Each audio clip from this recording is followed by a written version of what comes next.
If you look at the traditional education in art, which was often passed down through the Guru Shiksha tradition, this ensured the continuity of indigenous techniques in sculpture, painting, textiles, and crafts across generations. Whereas it was the cave paintings of Ajanta and Ellora, the intricate designs of Madhubani and Potachitra, or the iconic temple architecture of Khajuraho and Hampi, India's art was deeply spiritual, functional, and community-based. Now, the arrival of the British colonial rule marked a significant turning point in Indian art education.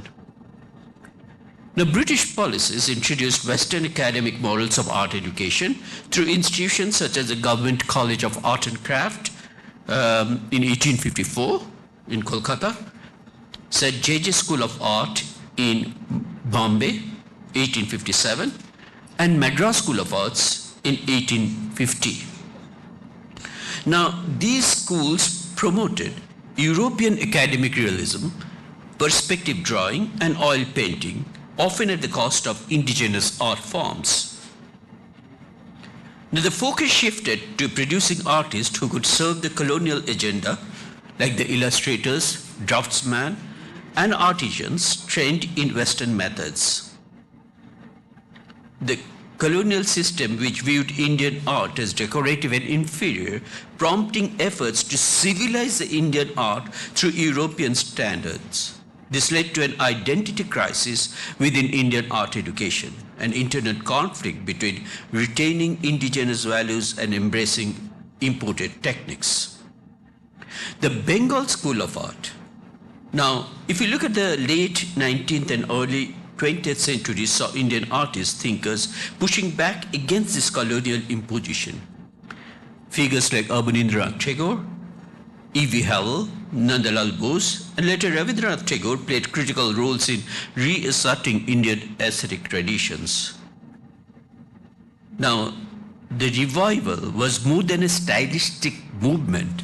It was a cultural assertion, aligned with the freedom struggle. The establishment of Vishwavarati University by Rabindranath Tagore in Shantiniketan created an alternative model of art education. So what we could find, the government of India, which established premium institutions like Kala Bhavan, Baroda Faculty of Fine Arts, the Maharaja Savaji Raj University in 1950, National Institute of Design, NID, Ahmedabad in 1961, and Industrial Design Center, IDC, in IIT Mumbai in 1969. But in recent decades, what we could find that the new education policy, ADP 2020, emphasizes creativity, experiential learning, and integration of arts across the disciplines. And there is growing appreciation for traditional Indian crafts and arts and folk art, both domestically and internationally. What we could find it out, with the rise of startups and a lot of new initiatives and digital governance, design thinking has become integral to innovation, communication, and user experience. So art and design education in India have evolved from sacred traditions to colonial mimicry and finally to a confident hybrid identity. The journey has been shaped by resilience against colonization, neglect, and societal prejudice. Yet, it is precisely this resilience that has carved a distinct mark for Indian creativity in the world. The aim should not merely be to produce artists and designers, but thinkers, storytellers, and change makers who can build a more emphatic, beautiful, and sustainable world. And in that context, if we look at this particular program, what is done by this Department of Fine Arts and Design of Sister Nivedita University, the Confad 2025, I am sure that it will definitely make a very important contribution in this understanding of this. Now, this Department of Fine Arts and Design is right now expanding.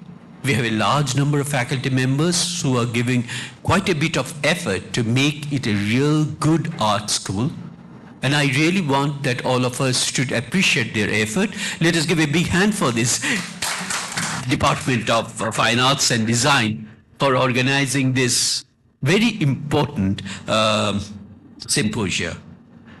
The last thing what I can make that they are really trying to make themselves quite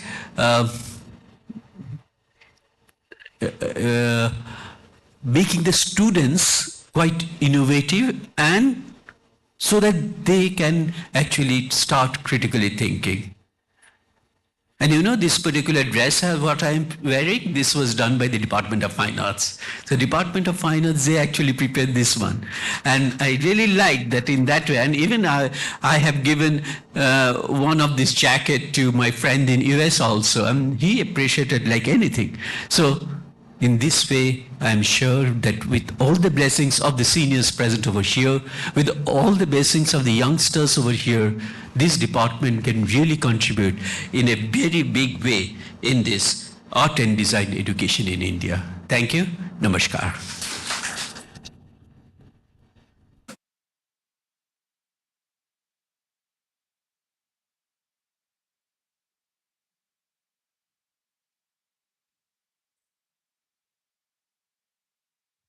Thank you so much, sir, for inspiring us with your short but elaborative speech on Indian art and culture. So we now request our Dean, Professor Dr. Minal Parikh, Dean, School of Media Arts and Performance, to deliver the welcome address. Ma'am, please come.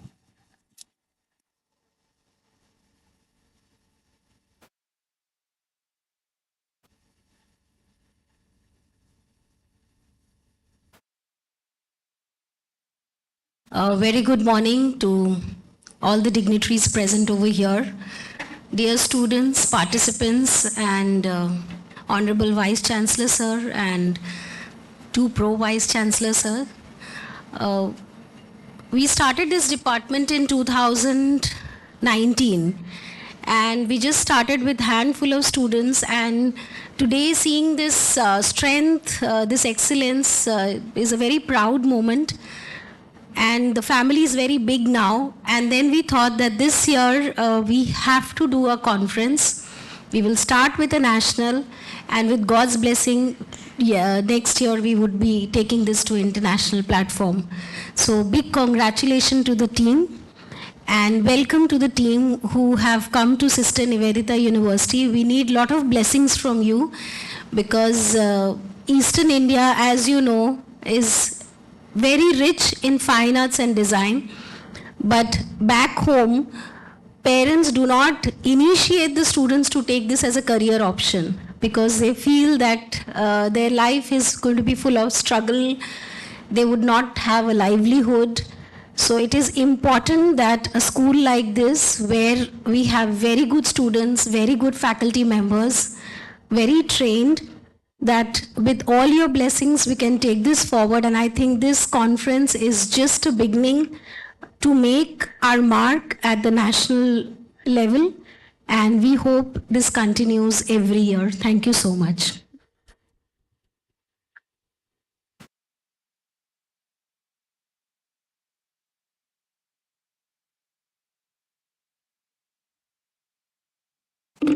Thank you so much, Dean Ma'am. Now we invite Dr. Rahas Kumar Mohanty, Regional Secretary in charge of Lalit Kala Academy Regional Center, Kolkata, for his formal address. A huge round of applause for Rahas, sir. Very good morning to all of you, and my sincere regards to all the dignitaries here, and my love and affections to dear students, my friends, colleagues.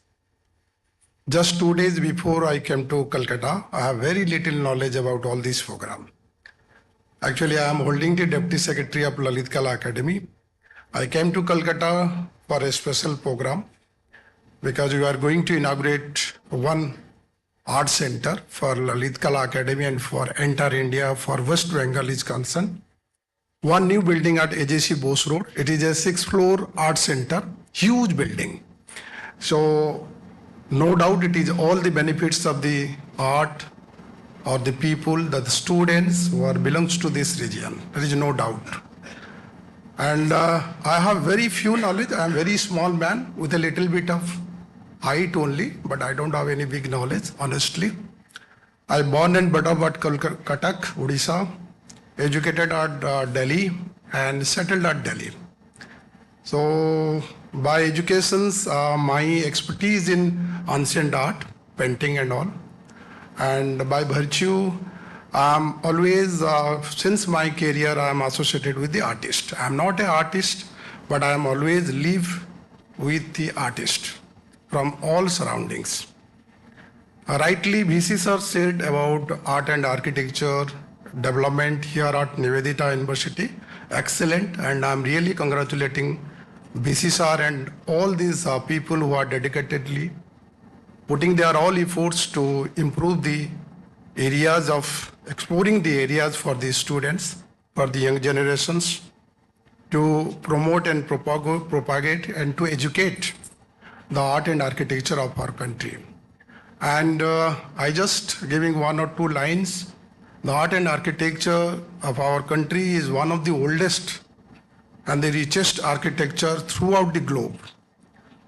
By blessing of God, I traveled many countries, but I have seen the India from top Kashmir to Kerala, and I have documented many villages, border villages also, Bangladesh border villages, Pakistan, India, Pakistan, India, China. I have seen n number of art and architecture in this land, and I'm going back to more than 10,000 years before. I'm not only talking only just 500, 600 BC. I'm talking more than 10, 15,000, 20,000 before Mesolithic time. You might have heard the caves of Bhimbetka. There's a beautiful paintings of prehistoric man. So this is our also the source of beginning of art in this land. And I think if time permits, any students can visit a site. This is called Jaora in Madhya Pradesh. You will find a 15-feet bull, Indian bison. The Mesolithic people, they have painted on the rock walls without any base. Such a beautiful, nice bull of 12 feet height and more than 20 feet length. Just imagine the size. So our art and architecture, there is no comparison. Nobody can compare to the richness of this our land. So I am really very much thanks, because I recall my life to university and colleges for seminar and all. I could have idea about the earlier, then I can deliver one lecture on this prehistoric art and the evolution of art, and how the art travels from caves to canvas. Because the art travels from caves to nowadays it is from canvas. So our country, there is no words to say. I'm very small, very little to explain, but with the grace of God, I try to understand the richness of our art and architecture culture of the country. I'm really very much thankful to the authority of Sister Nivedita University, all these dignitaries, and our chairman, Professor B. Nagdas, he is not here, he is in Raipur, and secretary is in busy in preoccupied work in Delhi, Rajiv Kumar. So I am really thankful to all of you, and all the students and the Department of Art and Design. My sincere thanks to all of you. Thank you very much.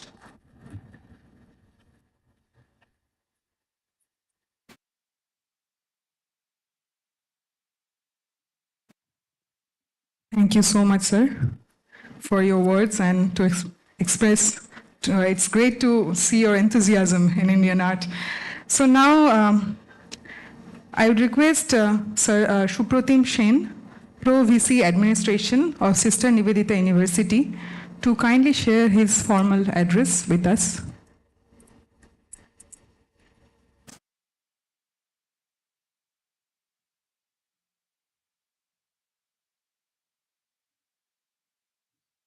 Good morning, distinguished guests, academicians, and champions of creative excellence Today, we are celebrating an extraordinary journey of 150 years of Indian art and design education.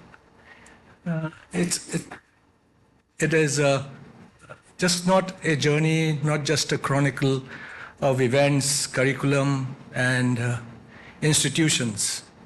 It has been a cornerstone, I believe, of our cultural renaissance. And I had a ringside view of the stories of art history, the life of an artist, and all of that, right from my childhood days, because my father was an artist. He passed out from the Government College of Art and Craft in Calcutta and culminated his education with a PhD from Calcutta University in art history, and also his professional career as the founder, principal of the Government College of Art and Craft in Tripura. So all the stories that I'm hearing from all of you is something that I've lived with all my life, appreciated it, and I'm so glad that the organizers invited me here today. So as we celebrate the 150 years of this phenomenal journey today, I would hope that today we also make a commitment for artistic excellence for the next 150 years. Thank you very much.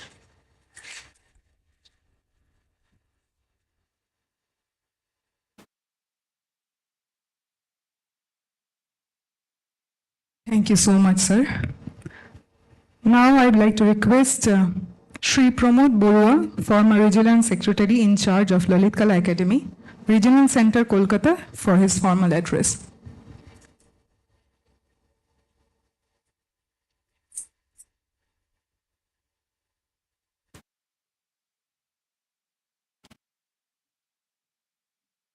Morning और सभी को बहुत बहुत शुभकामनाएं और उपस्थित गुरुजन, मैं गुरुजन बोलेंगे कि जब मैंने पहले प्रपोजल देखा था कि इतना महान महान लोग आ रहे हैं और तभी मुझे लगा कि ये होना चाहिए और बहुत अच्छा मतलब एक प्रयास था और मुझे तभी लगा कि ये इतना सुंदर, इतना सभी लोग और कितना हमारे उपस्थित सभी बच्चों को बहुत ही इससे बेनिफिट मिलेगा और हमें भी आप लोगों से जुड़ने का मौका मिलेगा।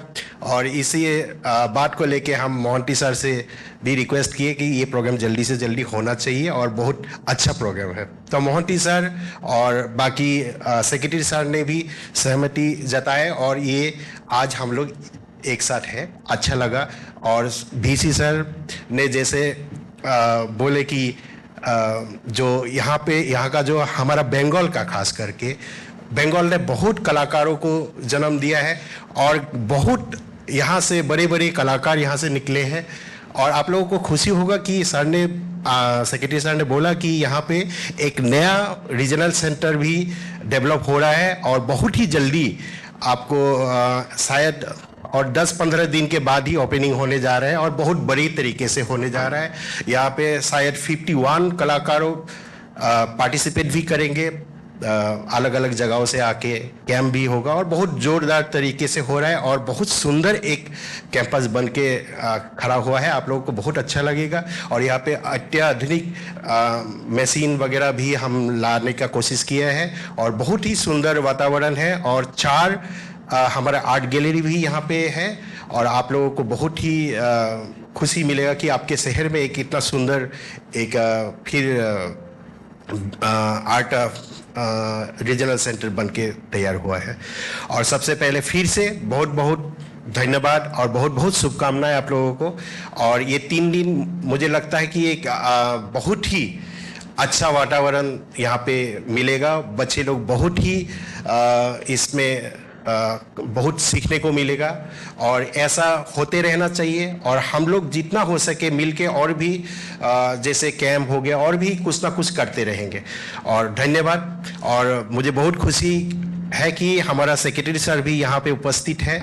आज एक मौका है कि हम लोग मिल के बहुत सारे ज्ञान हमें मिलेगा। धन्यवाद, फिर से बहुत बहुत धन्यवाद।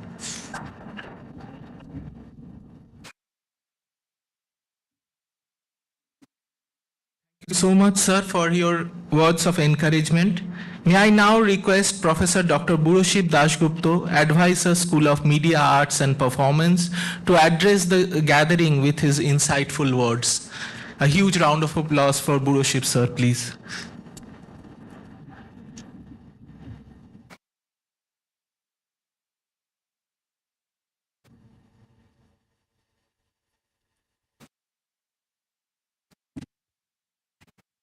Well, welcome everybody to Sister Nivedita University. This is a very young university, and we took the daunting task of setting up this department with a lot of skepticism whether this will take off. And we started very small, but now within a very short time, we've been able to, sort of make this what it is today. And as our Vice Chancellor said, we have been trying to, chronologically record. We have been making films on the art traditions of the country and trying to build up an archive here also, apart from encouraging the new methods of art and design. And it is something which we feel honored to, being able to get people like Dr. Ashok Chatterjee and here other dignitaries who are legends in the, of art and design in the country. And I'm sure we will have an excellent interaction with the teachers, the experts, and the students and the faculty here for the next 3 days. Thank you so much.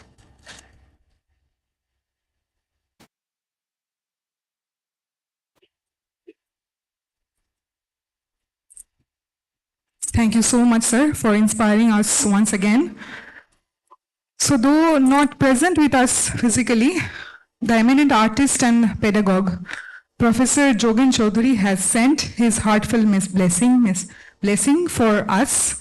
So let's have a big round of applause for him.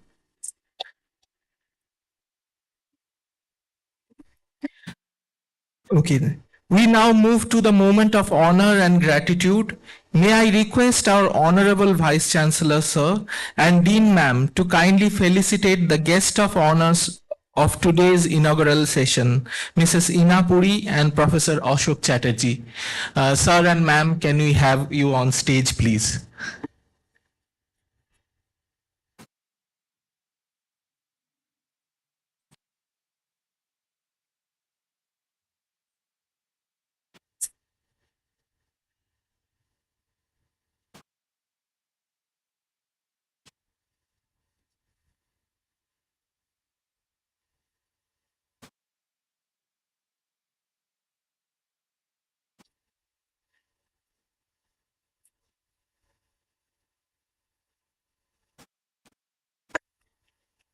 We now request our VC sir and Dean ma'am to kindly felicitate our guest of honors today.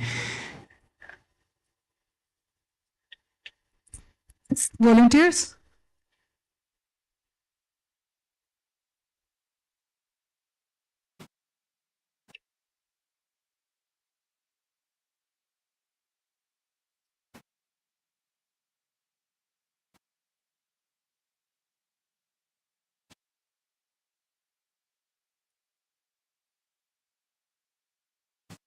Huge round of applause for Ashok Chatterjee, sir.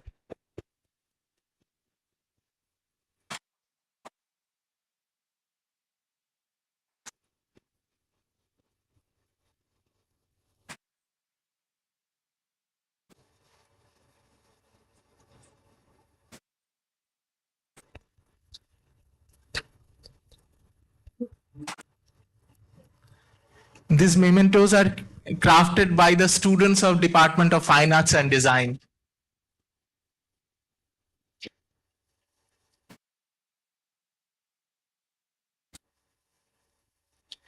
Now we'll felicitate Mrs. Ina Puri. Volunteers, if you kindly assist. A huge round of applause for Ina, ma'am.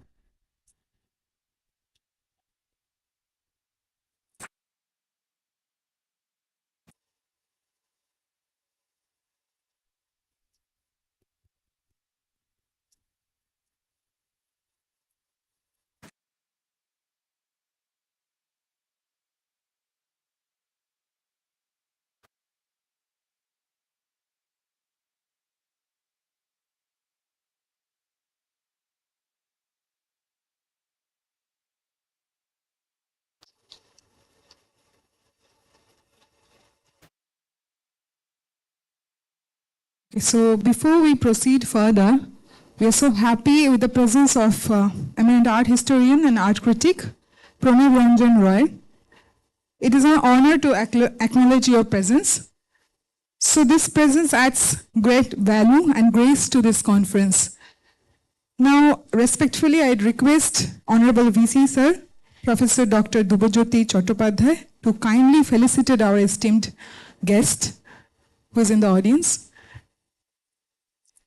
to present a token of our gratitude and appreciation.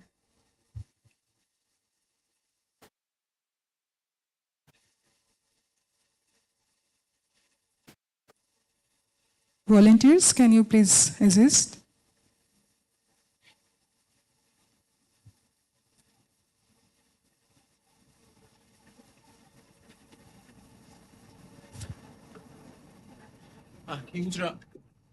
A huge round of applause for Pranav, sir.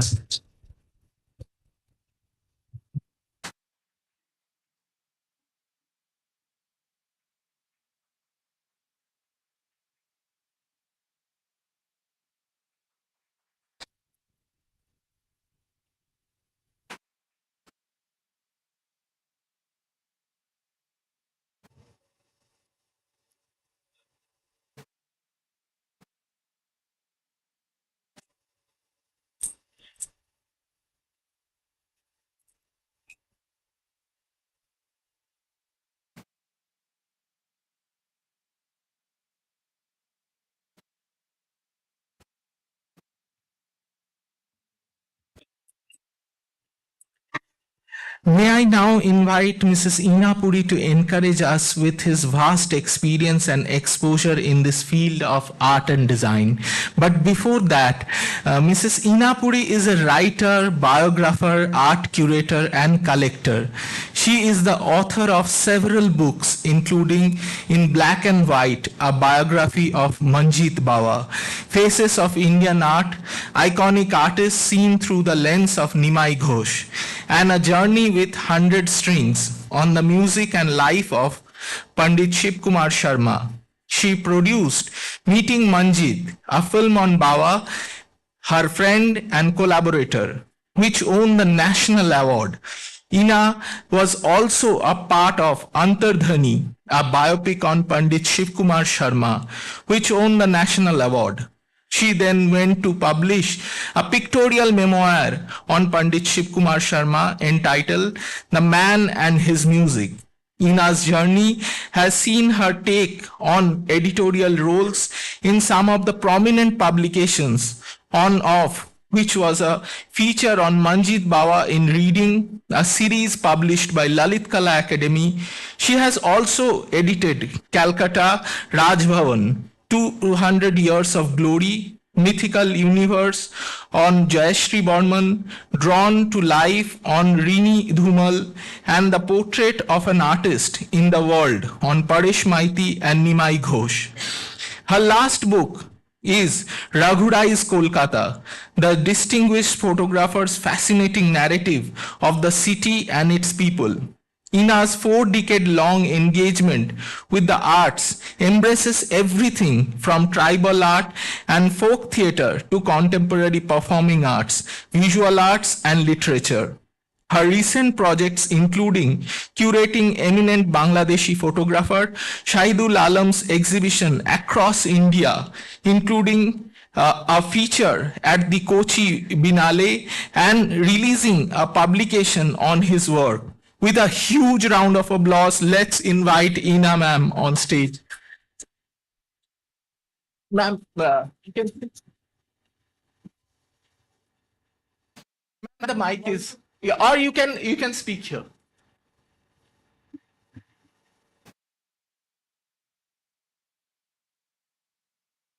Thank you so very much for that generous introduction.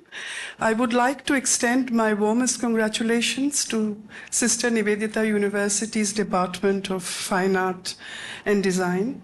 I think it is a brilliant initiative to have this conference to invite people from across different fields. I'm deeply honored that you have invited me, and I thank you. Shoma has been coordinating, as has been Dr. Sanjay Sengupta. So I'd like to extend my thanks to both of them. For me, the city of Kolkata has always been my muse, my inspiration. I began working here years ago at Birla Academy on the lawns when I had shown Pradeep Mahanto's exhibition, a young artist from Guwahati, from Assam. Yes. And it is interesting because he works with found objects, and in those days, I'm talking about the 90s, the mid-early 90s. So from there, to work with a person who was full of ideas, full of innovation, but somehow, because he was based in Assam, he couldn't really do much. And so we had this exhibition, and a wonderful response when people like Bikash Bhattacharya came and bought works from the exhibition. So many years, so many decades later, I'm still back at Birla Academy, and this time I am doing their annual show, actually. And it's a show I have called Zameen. We have Zarina Hashmi, we have Riaz Komu, amongst other artists. So for me, it's always Kolkata. When I have worked on Manjeet Baba's film, it was with Buddhadev Dasgupta.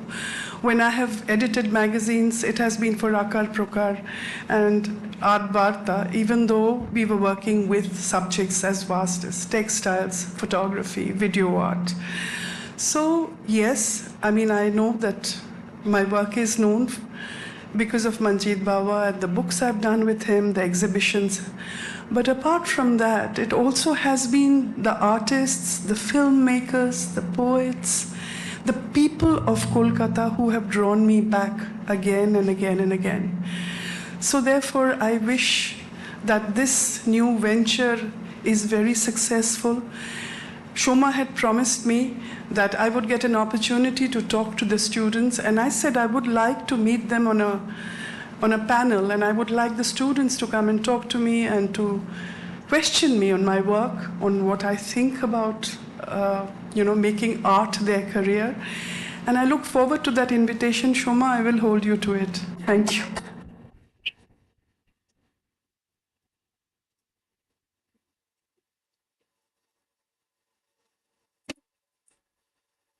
Thank you so much, ma'am. It is amazing to know your connection with Kolkata and the emotion you share. And also, it's a privilege that you said how students can come to you. Now, as it is already a privilege to have Professor Ashok Chatterjee with us, but I request sir to deliver his opening address of Confad 2025. So Professor Ashok Chatterjee, born in 1935, received his education at Woodstock School, Missouri, St. Stephen's College, and Miami University, Ohio. He has a background in engineering industry, industrial civil service, India Tourism Development Corporation, and 25 years in the service of the National Institute of Design, Ahmedabad, where he was executive director, senior faculty, distinguished fellow, and professor of communication and management. Professor Chatterjee has served a range of development institutions in India and overseas, particularly in the sectors of drinking water, sanitation, disability, livelihoods, and education, as well as working with artisans in many parts of the country. He was honorary president of the Crafts Council of India for over 20 years and continues to serve CCI. He also serves as advisor to the Center of Heritage Management at Ahmedabad University, where he is editor of the Journal of Heritage Management.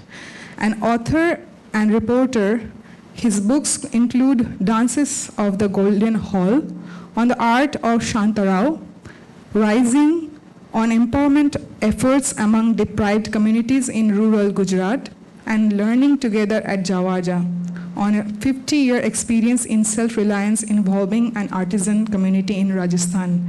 Professor Chatterjee continues to assist design education and a range of development efforts. He lives in Ahmedabad with his son Keshav, daughter-in-law Pratibha, and grandchildren Kabir and Alisha. A very warm welcome to you, sir. Can we have a big round of applause, please?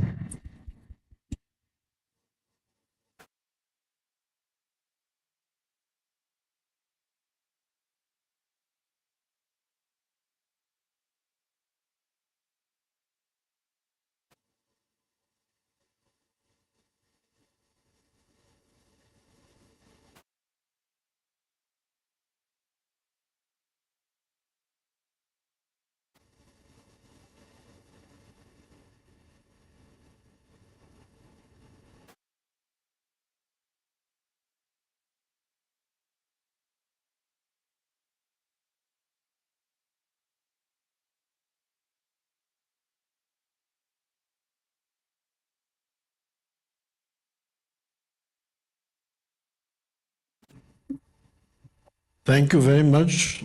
It's a privilege to be at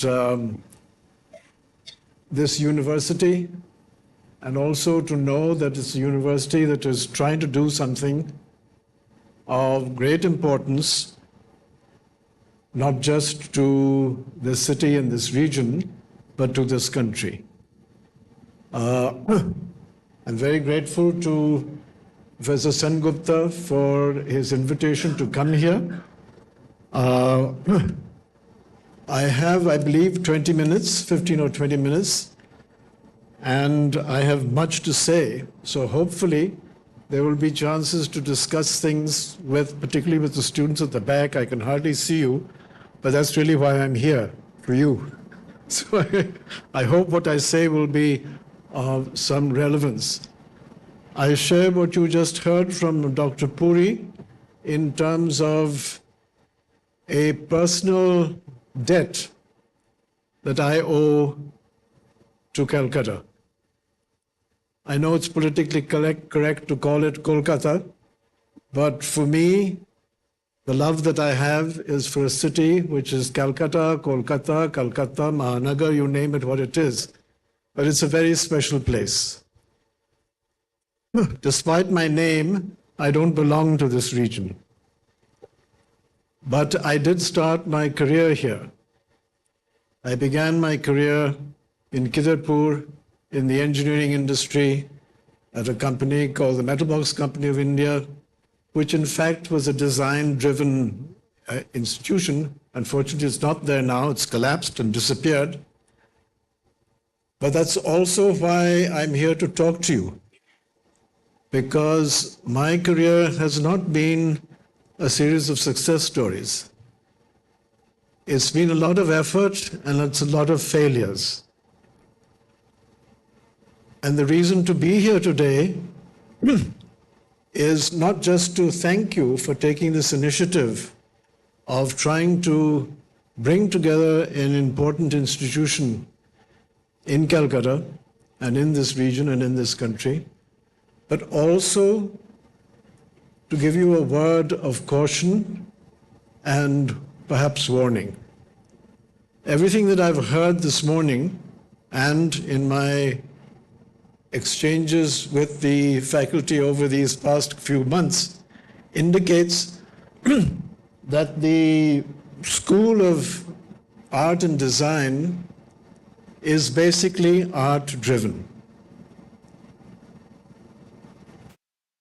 I mentioned to Professor Sengupta some months ago that perhaps some of the things that I would be saying would be a bit uncomfortable.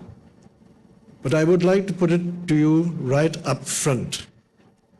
Please understand that design and art, although they are closely linked, they might be called siblings, but they are very, very distinct. No, that's okay. Thank you.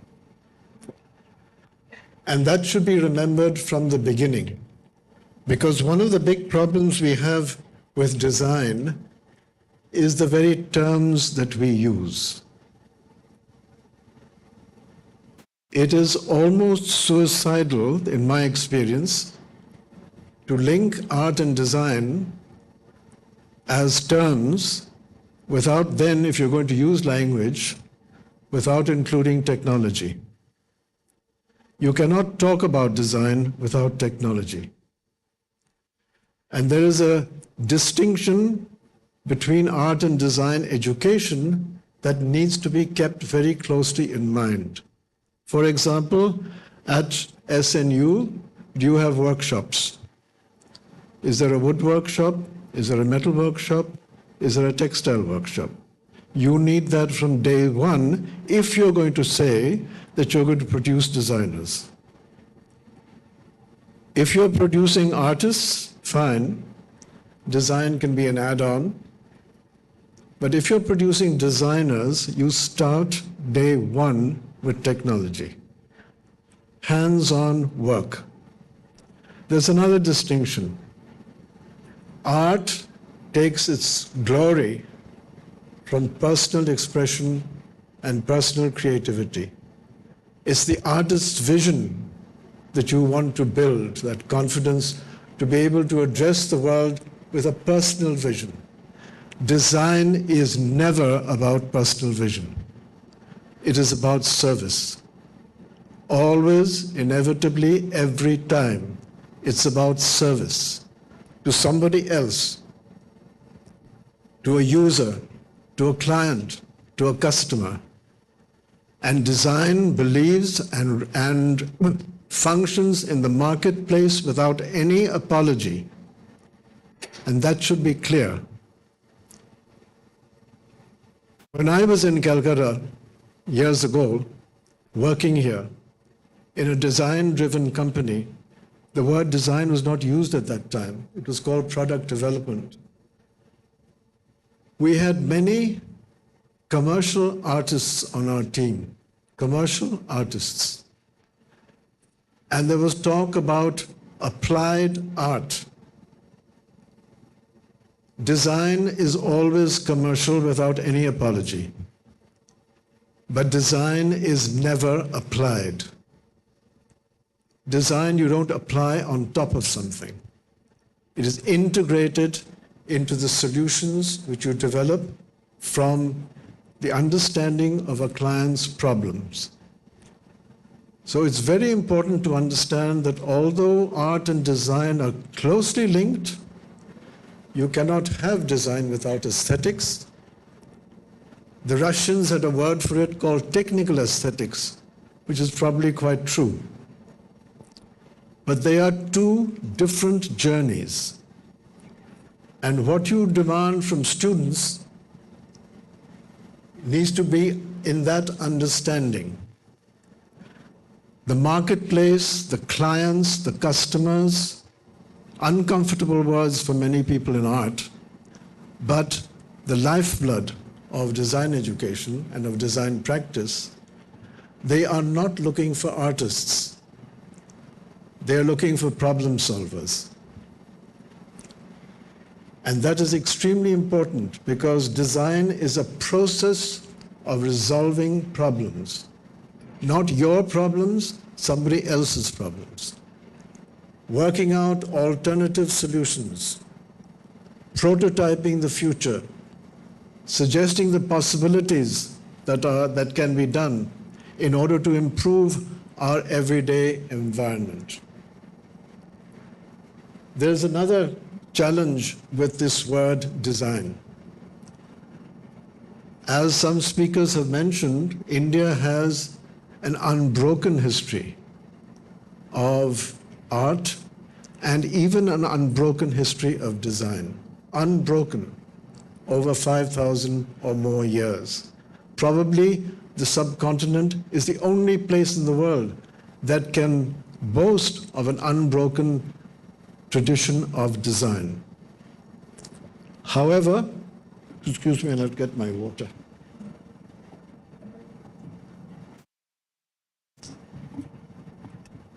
Thank you.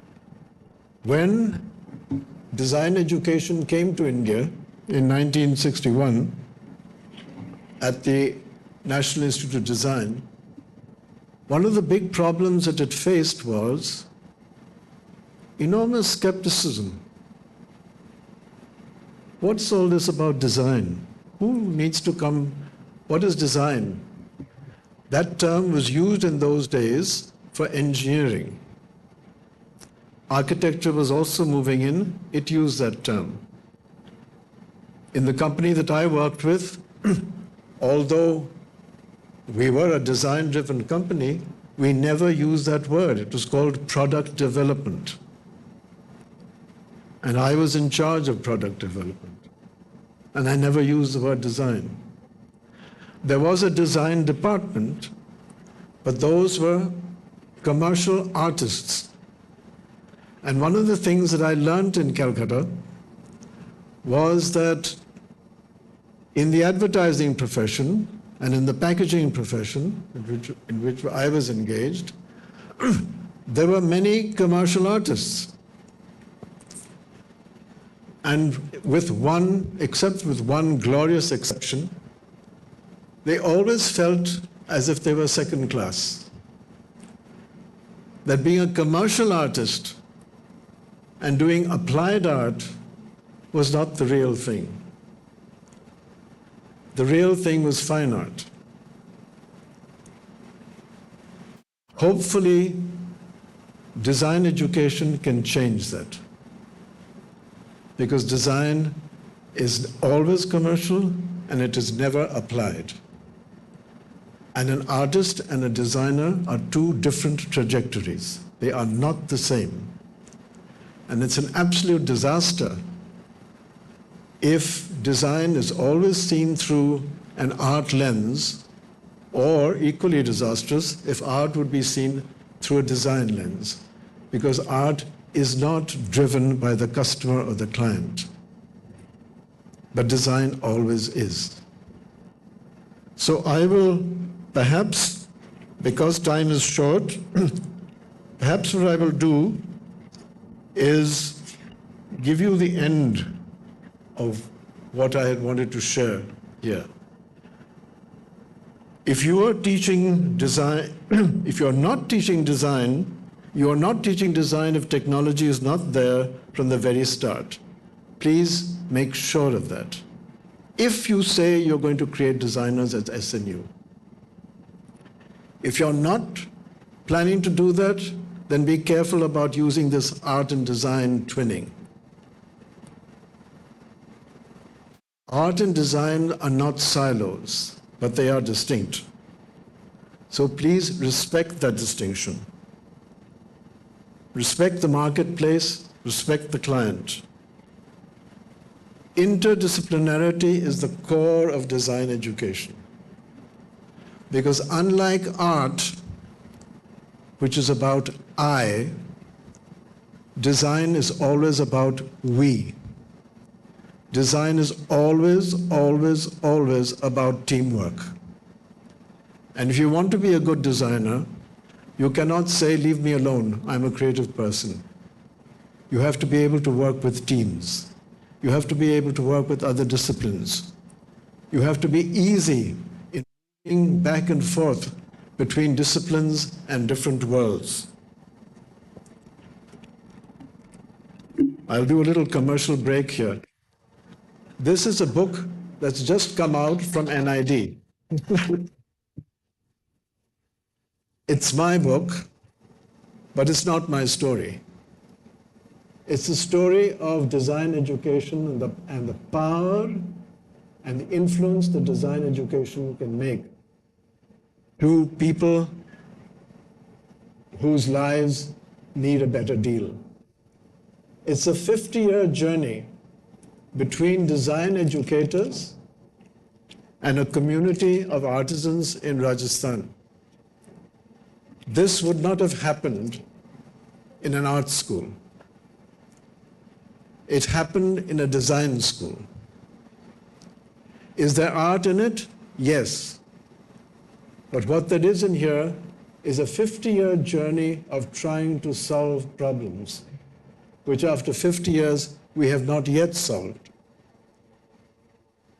But we're there. This was a community of people who, when we went there in 1975, were eating once in 2 days. And it was a designer's job, not alone, as a member of a team with managers and other disciplines, to figure out, was there anything that the designer knew that could help this community to eat twice in 1 day?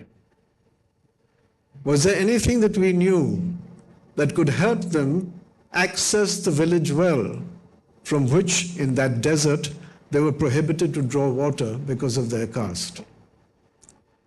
And was there anything that we knew as a team that could help them to do this without depending on outsiders, including designers?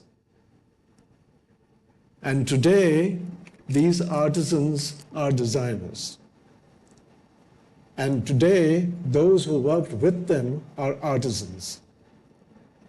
Those distinctions have disappeared. We still have huge problems. But the reason I'm here today is to tell you that although this is a magnificent achievement, it is also a magnificent failure.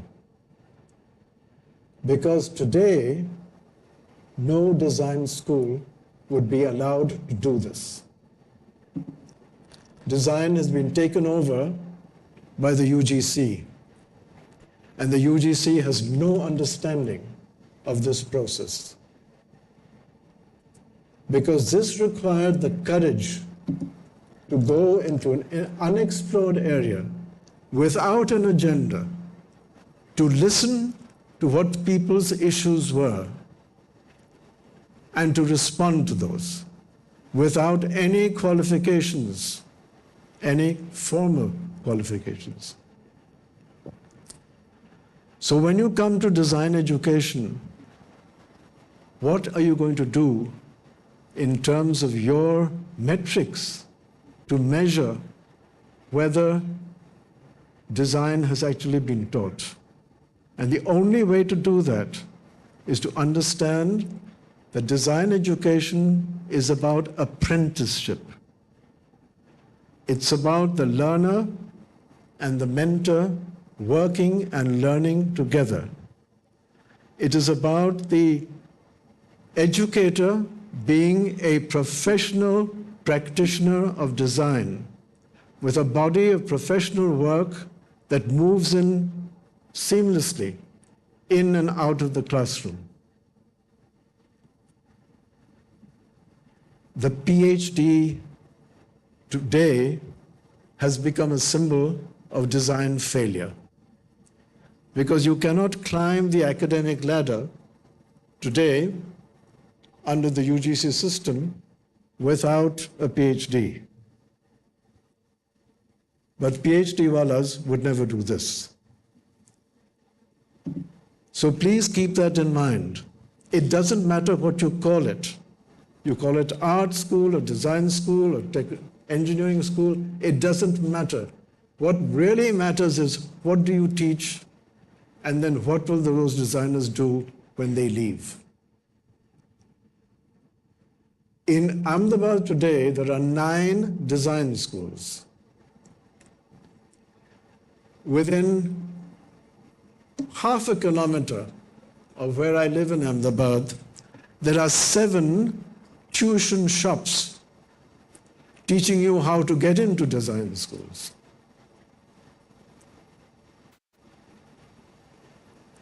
The Indian achievement of bringing design education into a so-called developing country to develop a way of teaching design which the United Nations in 1979 held up to the world as a global model, not just a third world model, has today been thrown in the waste paper basket. Do you intend to do that too? Because that could happen. The need now is to change this university system from within. Have you got the courage to be a Trojan horse? Because design and design education and design educators have to be tested by service. If you give them a PhD, fine, nothing wrong with that. But what does that degree stand for? Does it stand for scholarship or does it stand for service? Unless the design educator is a practicing professional, they have no business in the classroom of design. And that is what is now happening to design education in this country. Despite having done something which no other country in the world did, which was to introduce design for school leavers. NID was the first anywhere in the world to do that. And to understand that the design learner has to remove these blinkers, unlearn and start again. Learn drawing, yes, but why? Not for fine art, but to record the environment around you. To be able to pick up a piece of paper and draw something and say to the client, is this what you were wanting? That is why drawing became so important to design education from day one, including being in the workshops, including being able to handle machines and tools, and being able to listen and watch and observe your environment. The foundation program which NID created, which is now in some way or the other all over the place, but the purpose of that foundation program was to open your mind to the world around you, to record that world, to see where the opportunities might exist for improving that world, and when to pick up particular issues and then develop options and prototype them and test them and try them out and test them in the marketplace. Because it's the consumer who will tell you whether you are right. The consumer, she is the judge, not somebody who gives you percentages and marks.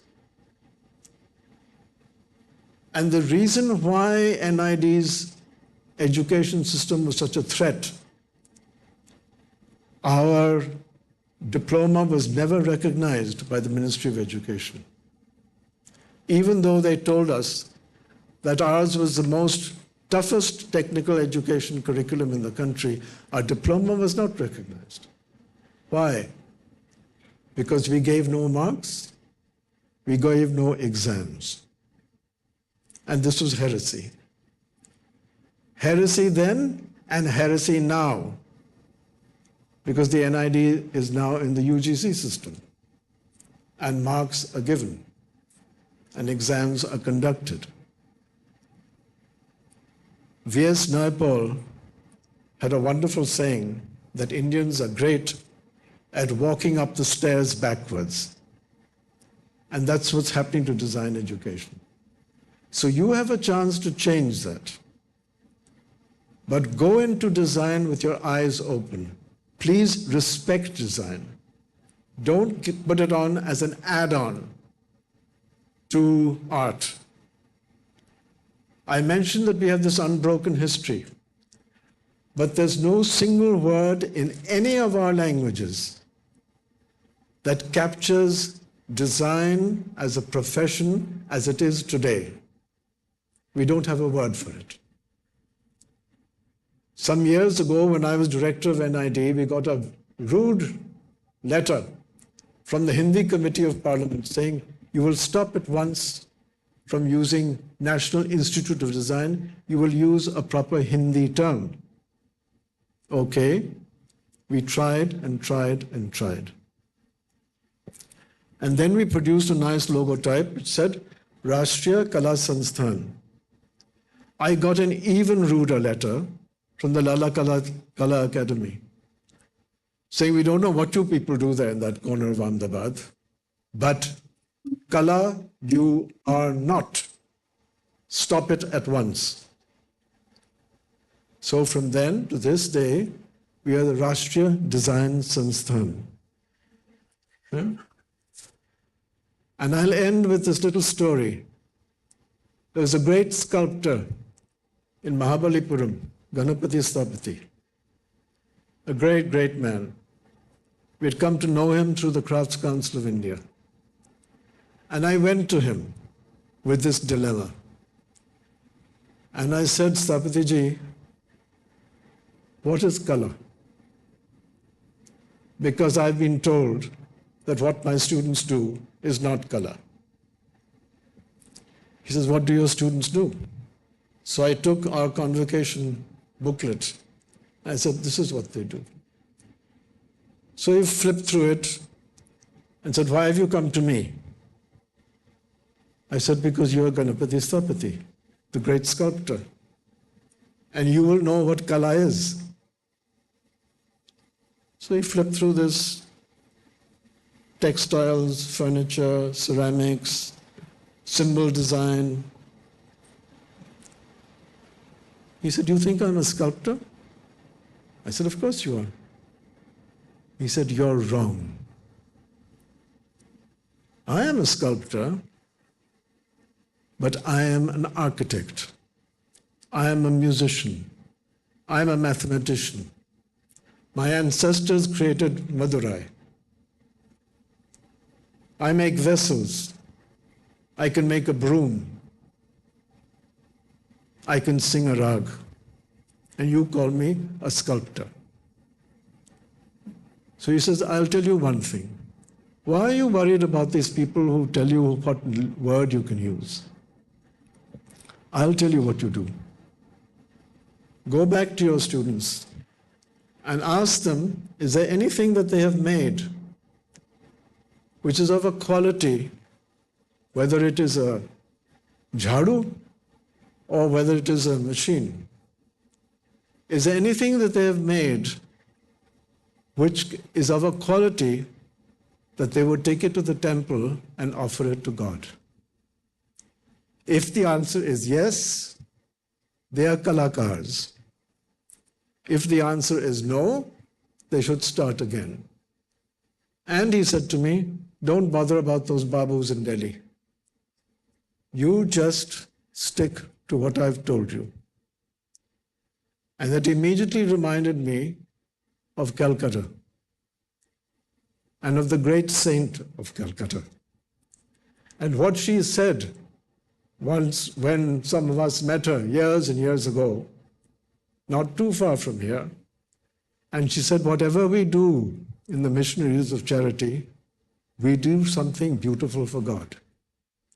And here was that same sentiment being expressed in terms of design service. So keep that in mind. It's a difficult area, it's a tough area, but please respect what it is. The words are not important. We have to go back, as my late colleague at NID used to say, Professor Kumar Vyas, who's supposed to be the father of industrial design education in India, we have to go back to kala, which makes no distinction between these categories and these silos, that embraces them all, as Ganapati Sthapati told me in Mahabalipuram all those years ago. We need to go back. Artists, designers, artisans, craftspeople, they are kalakars. And the first thing you need to do, if you are really intending to be a great design school, right now here in Calcutta, there are two or three things that you can do. One of them is, please rediscover, document, and present the history of design from this city and from this region. Nobody talks about Calcutta in terms of India's current design capabilities. It's never even mentioned. But design began here. It began in 1919 after Gurudev went to Bauhaus and came back and started his experiments in industrial design education in Shantiniketan. And that experiment died in Shantiniketan. Find out why. Nobody knows about that. We found out about it almost by accident. We in the Crafts Council of India, trying to understand what Gurudev went through, we discovered these things. Shut your eyes for a minute and remember Calcutta before the metro. And now open your eyes and try and understand what the metro did.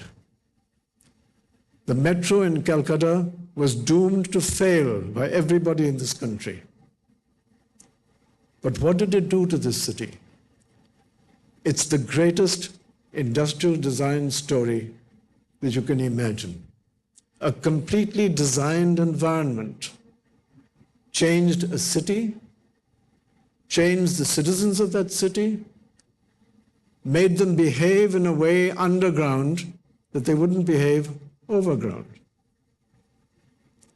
But nobody talks about Calcutta's demonstration of industrial design through the metro.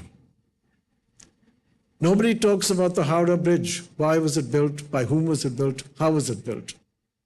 An industrial design achievement of huge proportions, but never mentioned.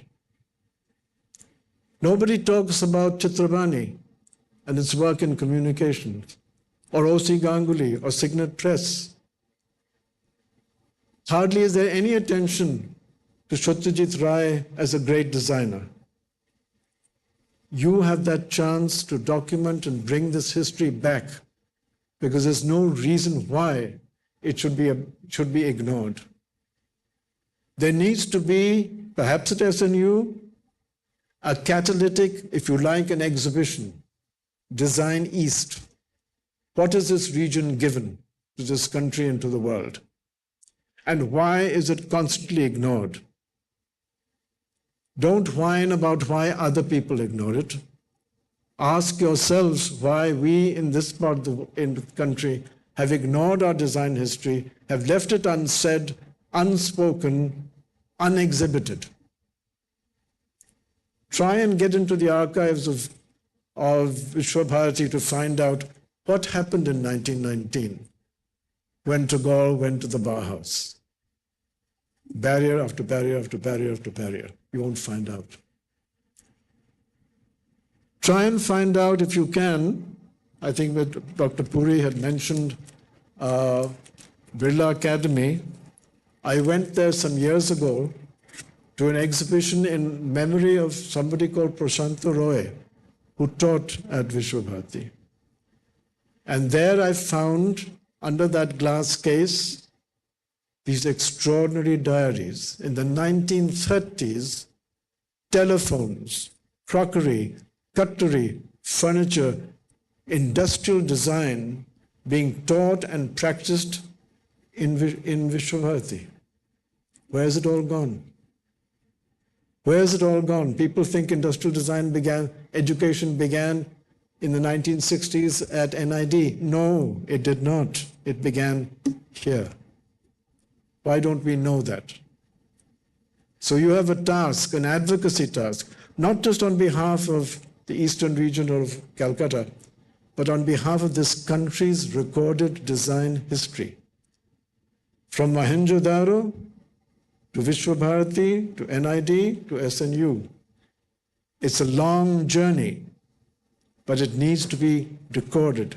It needs to be understood. And above all, design needs to be respected for what it is, not as an add-on to something called art, but as a partner in that broader concept, magnificent concept of kala. We all need to get back to that. Thank you, and sorry for taking too much of your time.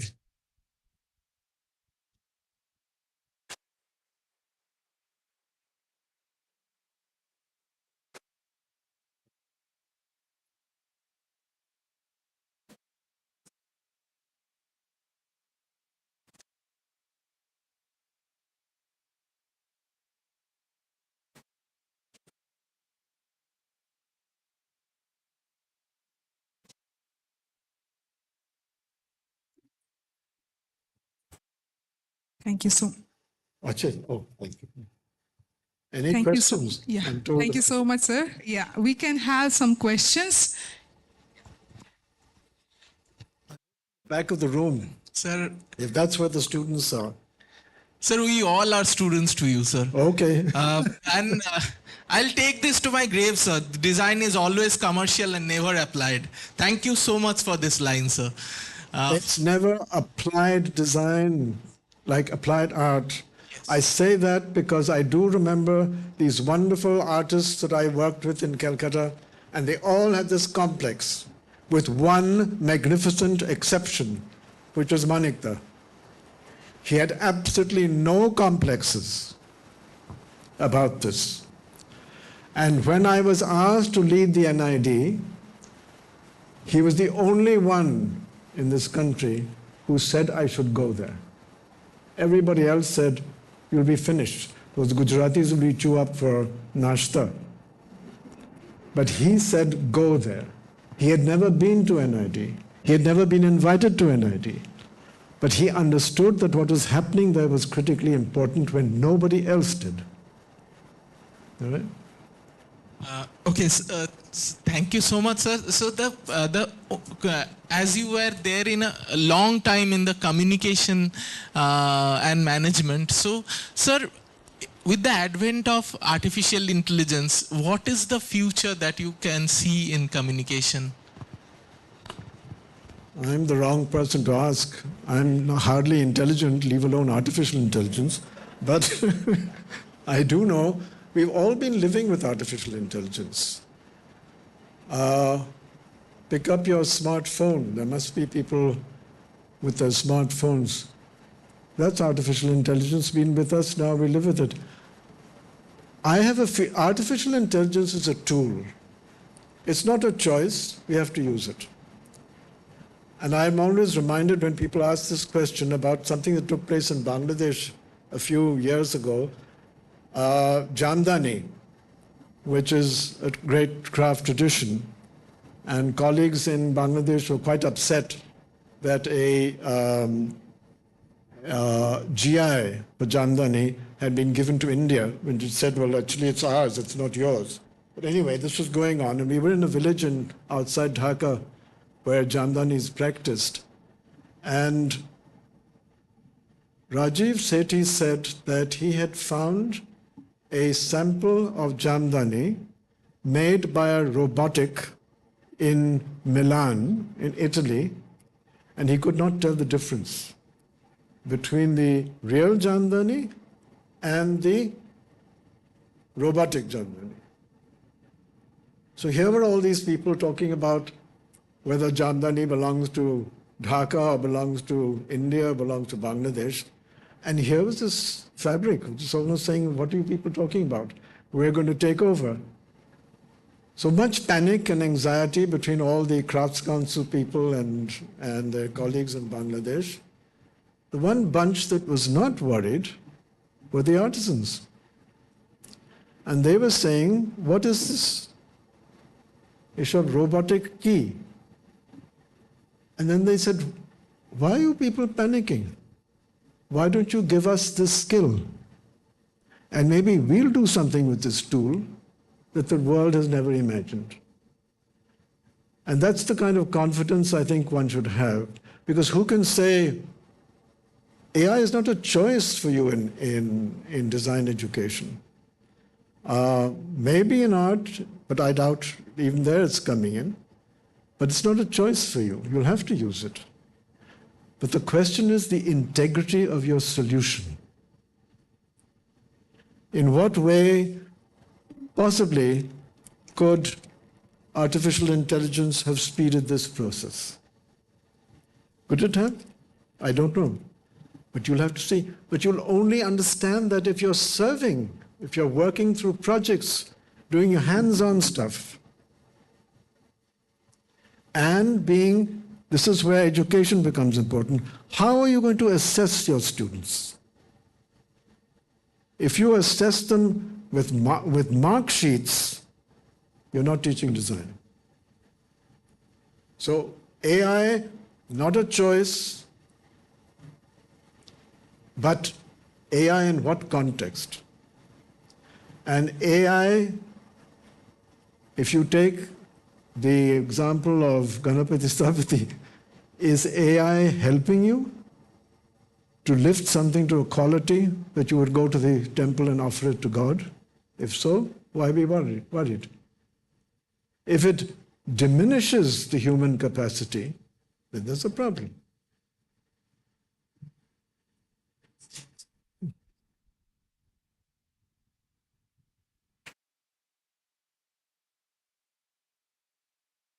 Any other questions from there?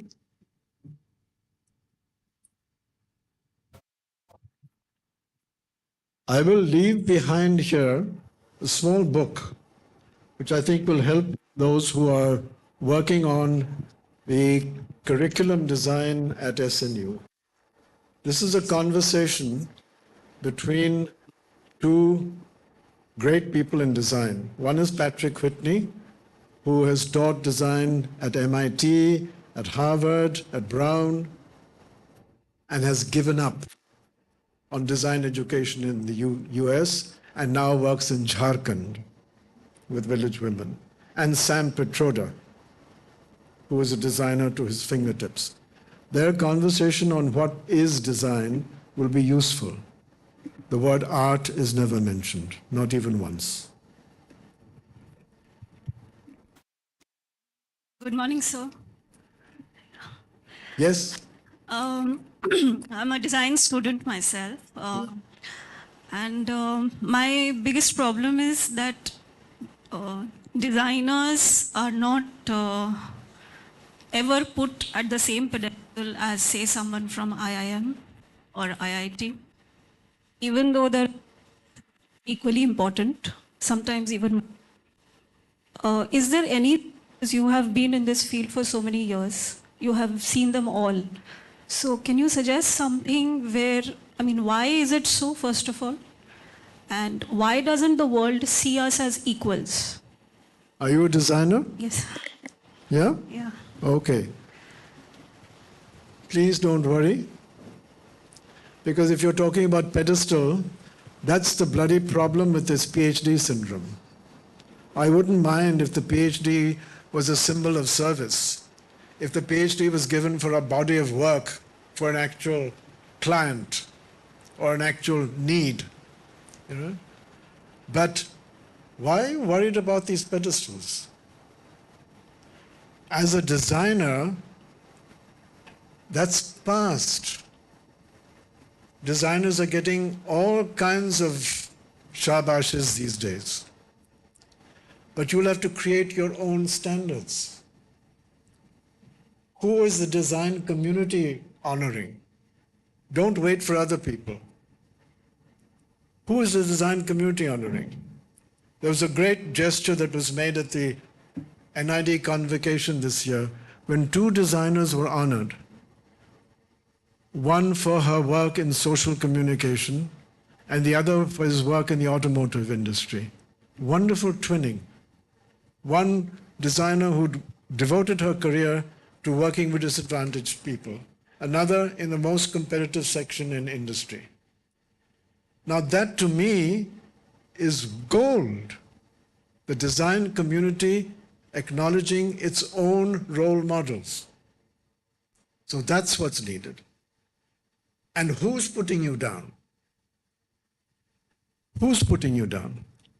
The problem is the design community itself put itself down when it walked into the UGC trap. When Professor Yashpal was the chairman of NID, he was also the chairman of the UGC.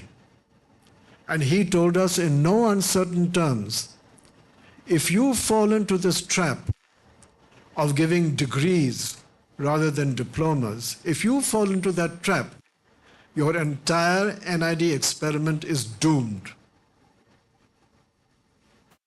But when this was happening, there was not one voice from the design community to get up and say to New Delhi, don't do this. India has developed a curriculum which has proved its worth. Don't scrap it. but was scrapped. Why? Because our only passion in this country is for mediocrity. And this is safe. We will get our increments like other people will get. We will get respect because we are doctors. We are PhDs. Rubbish. Absolute rubbish. And that's where the design community has to have the courage to say, we are not ashamed of who we are. We're not second-class artists. We're not second-class scholars. We are a profession in our own right. But also remember that the designer has to be very, very humble, because her task is to serve others. And don't be swept away by the fashion industry. Because today it is the catwalk which is dancing in the minds of young people when you say use the word design. And that is our fault. We've allowed that to happen.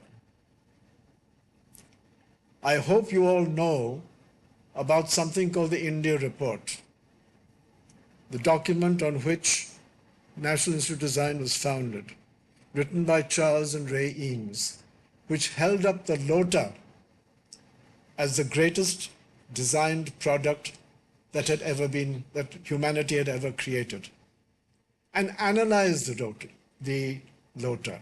All your arguments about art and design disappear when you read that, because you understand it.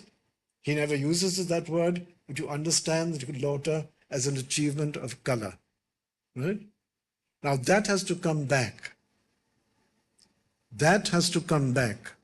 And why has he chosen the Lota? Because Eames said the Lota was an expression of an ethos of service, dignity, and love. And these were the three measures of the design profession. And what did he mean by the word love? On his last visit to NID, I asked him, why did you use this term love? Dignity, I understand. Service, I understand. But why love? And he said, love is the ability to see the world through somebody else's eyes. And that is what the designer is about. So if you hold that in your hand, service, dignity, and love, and you can deliver it, as a lot of team members did and is delivered to these people, then you don't have to worry about people putting you down. You will only be put down if you allow yourself to be put down.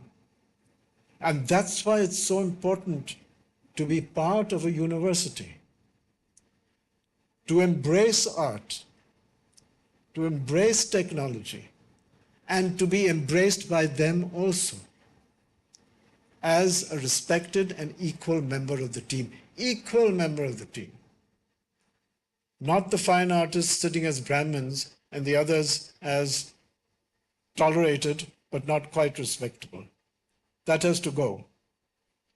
That has to go if you are serious about design education.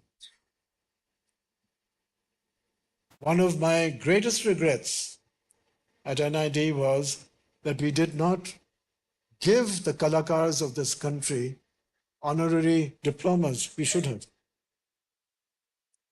We should have. Because that way we lift the self-esteem of our greatest designers, who are our artisans. We need to do that. Only one artisan in this country has an honorary doctorate. Not from Banaras Hindu University, where it should have been, but from Leicester University. Dr. Ismail Khatri in Kutch. Are you willing at SNU to give doctorates to honorary degrees to great artisans? I can give you a list immediately. It was my failure that we didn't do this during the years that I had the power to do it.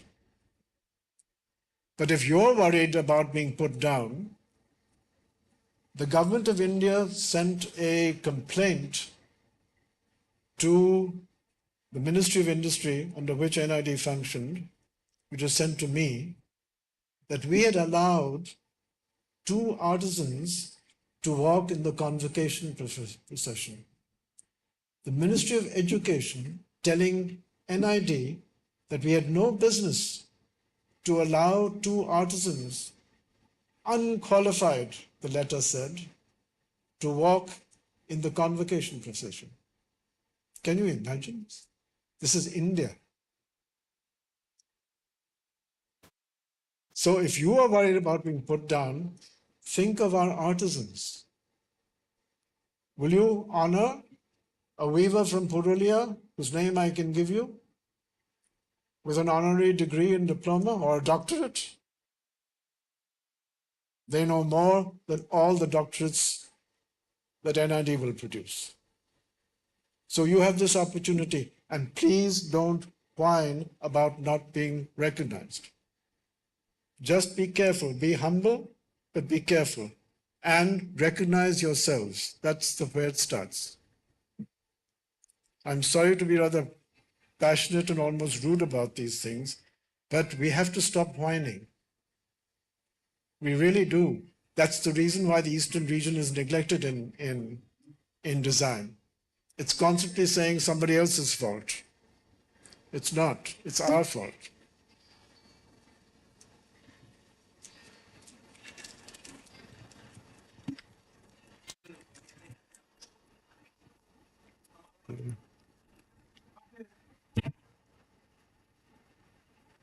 Yes, sir.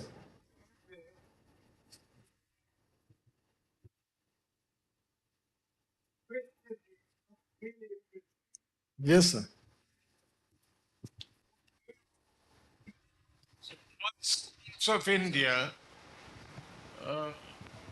the first 2 art schools of India, Madras and Calcutta, were initially called Yes. School of Industrial Arts. Right. And the document which founded these schools points out to the purpose of setting up of these schools. And the purpose was to assist the colonial state to design the new buildings and new equipments, new things that were needed, that were not there. So I think the emphasis was basically on design. But then, when these 2 schools got changed, and the document establishing the change pointed out that in order to attract students from non-laboring classes, Caste-based. we need to include fine arts, and the school got oriented that way. That's right. But initially, it was designed. Yeah. Initially, it was designed, sir, in the concept of the art and craft movement of that time. But that all itself changed. For example, Royal College of Art has those roots, but it became the center of design education. So the way these terms have been interpreted began to change. Also remember that at the tail end of what you've just described, you had at the head of Park Street, do you remember, the Institute of Art and Industry? Right? So that was also an attempt to somehow, what were they trying to do? What were those people trying to do? We can throw stones at the colonials, but there was a manthan going on at that time, right? And it evolved. We don't have to worry about the colonial influence today. We have left that behind. But there's another definition now, because all of that, when the Institute of Art and Industry was put up, one of the founding members of that institute was the company that I worked with. And I was the representative of that company at the Institute of Art and Industry. And we used to meet once a month. I don't remember anything that we ever discussed. All I remember was that the Maharaja of Burdwan would order tea from Trinkers, which was next door. And the cakes and the tea were absolutely perfect. But what we actually said, I can't remember a single thing, except documentation. That we should document what we are doing and keep it. And then Ajit Muzumdar went off from here to, I don't know what has happened to that resource. But there was an evolution going on. Now one can link that whole thing that was going on with the Institute of Art and Industry, with the design schools, with the art schools, then this whole idea of industrial arts, that term was used, okay? And to my mind, those terms are all useful for the scholars to delve into. But now that the design profession has been based, the design profession has to have its own vocabulary and be able to defend it. And what I'm pleading for is this interdisciplinarity, this openness to working with other disciplines. And for the art or any school that wants to teach design to, for God's sake, understand that design is teamwork. You will have to work with other disciplines. You will not ever be able to say I. You will have to justify yourself as we.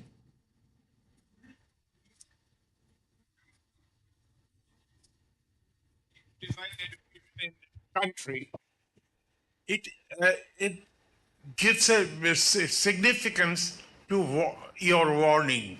I mean, you have warned us, the people who are interested in arts and in design, this warning is very significant. The warning you sounded becomes very significant. I wish I did not have to issue a warning. But at the age of 90, when I look back on 25 years of my life devoted to NID and the earlier experience that I had with design here in Kiderpur, it's a failure. It's a failure. It makes me weep today to have to be in a place in front of my house, a tuition shop which is making crores, which has an illuminated neon sign that goes on for 24 hours, guaranteeing admission into NID, SEPT, Shrishti, you name it, they're all there. This is what we worked for? This is the dignity, service, and love that brought design education to this country? This is what Gandhiji stood for, the greatest designer we've had? Is this what Gurudev stood for? Gurudev gave up. Unless we understand why Gurudev gave up and closed design activity at Vishwabharati, we'll never understand how to cope with today's problems. Because he faced them then. And the circle is coming back. And it's not only in our country. Patrick Whitney has given up teaching design in the USA. Last week, there was a big tamasha in the US to celebrate his career. And he said, "What are you celebrating?" Because I can't stand what is happening now to design education in the USA. And that's why I'm working in Jharkhand and India, because that's where I can demonstrate design as a discipline to lift the quality of life for people. I'm not able to do that in the USA. So we're all sliding. SNU can be a brave experiment to bring this discipline back on its tracks.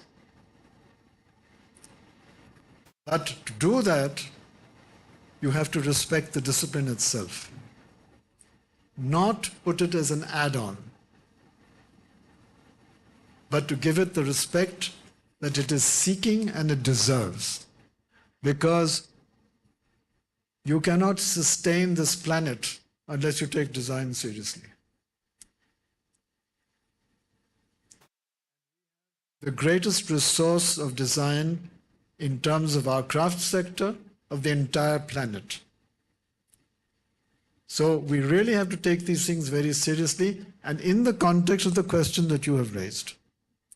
Technology is changing at such a pace, at such a rate, that whatever I'm saying today, tomorrow you may need to dismiss. But that problem-solving attitude of design, the way you analyze a problem, the way you learn to listen, the way you give respect to people who work with their hands, those will always remain. So there's a huge opportunity.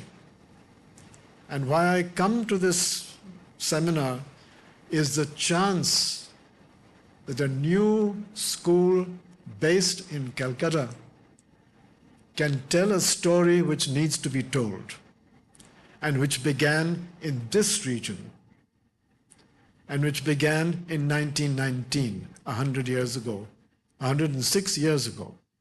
And that story has never been told in the way it should be told. So I hope that in time to come, you will give this country back its design story. All these links that you've suggested, sir, of how these art schools started and how they evolved, they're all relevant, and we have to go back further. If you are to write a design history of this country, as distinct from an art history of this country, you will still go back to those same sources. You will go back to the Ajanta caves, but what will you be looking at? The furniture, the textiles, the jewelry, the architecture, the way materials were manipulated and used at that time.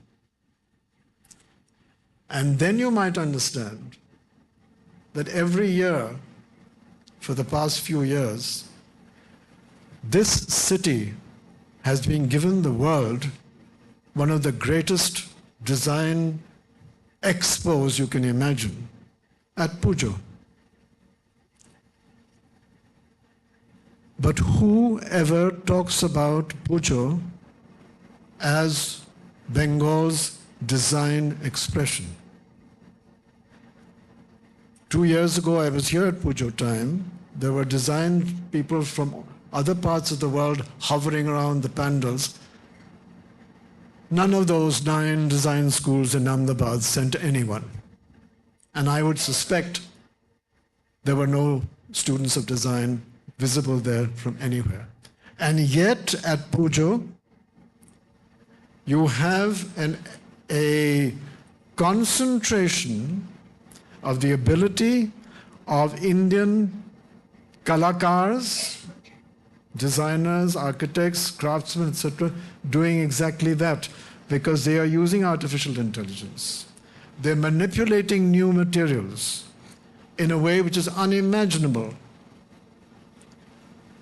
And design students in all these hundreds of design schools all over this country are not there and are not watching, because nobody is telling them that Pujo is a design university. You can come and learn from Pujo.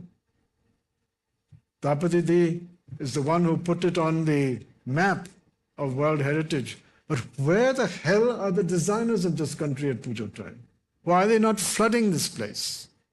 Why are they not asking for curated tours and discussions? How do these people do it? It's simply astonishing, and nowhere in this world is design is showcased in that way. And those kalakars are not asking, not afraid of artificial intelligence. They're using it. They're using new media, sound, light, performance, everything. But is the National Institute of Design sending its students there? No. It doesn't fit into the curriculum, apparently.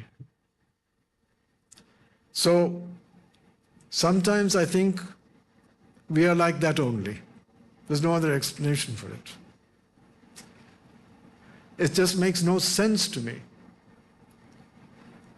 And I go back and I say, look, have your students gone to Calcutta for Pujo? Because all these things, yeah, it's a very good idea. But the years go by, they still haven't gone. So Tapati, please do this. Please set up a system where this country can come at Pujo time and learn.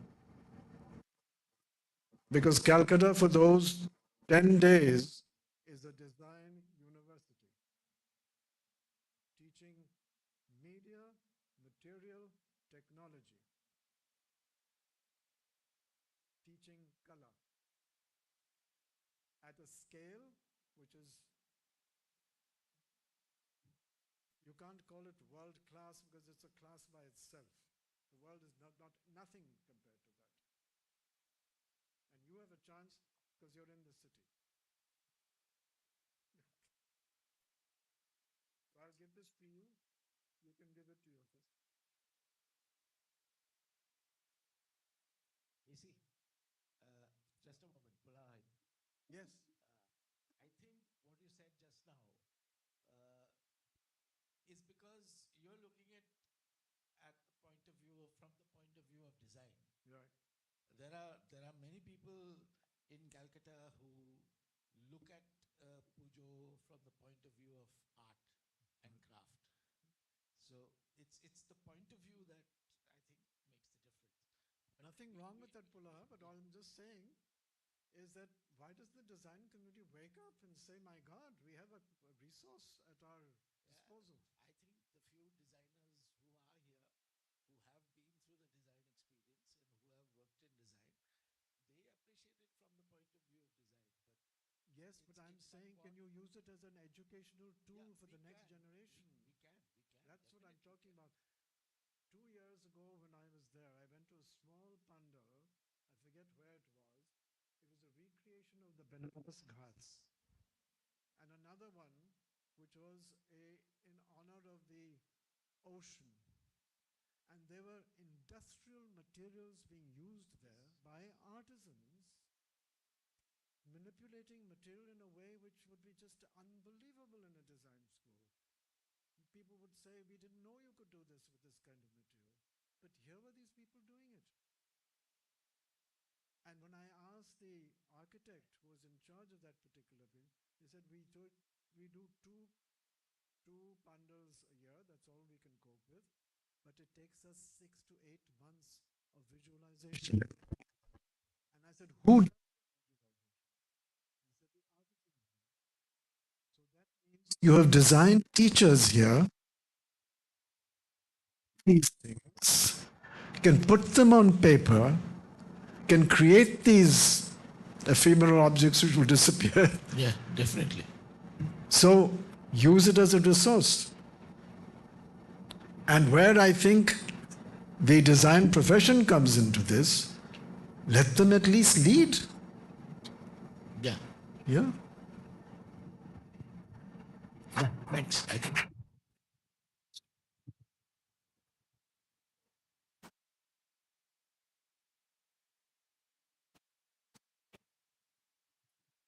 Thank you so much, sir. That was beyond wonderful, sir.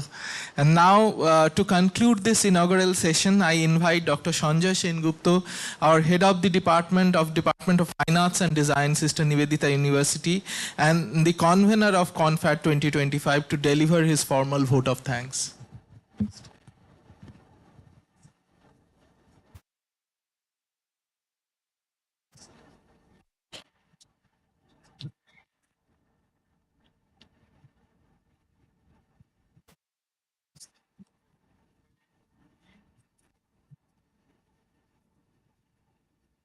Yeah. We need some minutes of silence, I think.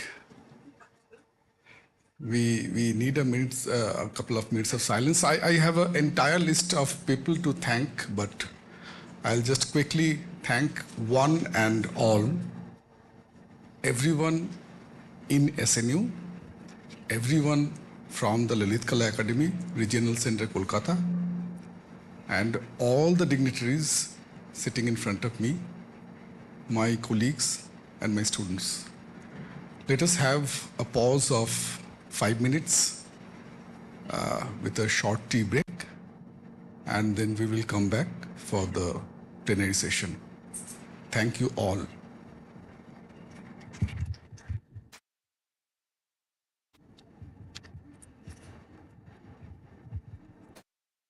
Thank you, sir. Everyone can join for a tea break, and I would request the volunteers to guide our guests to the venue, and we'll be back within.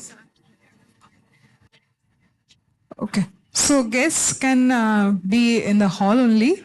Volunteers, please make sure you guide the guests.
the joint coordinators for Confad 2025, Dr. Shoma Bhomik and Dr.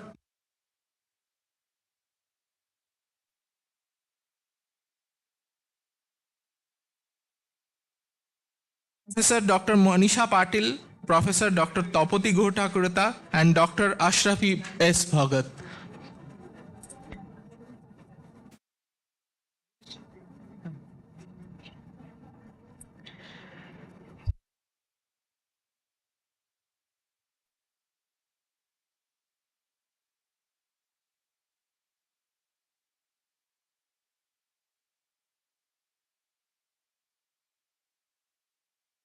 For the felicitation.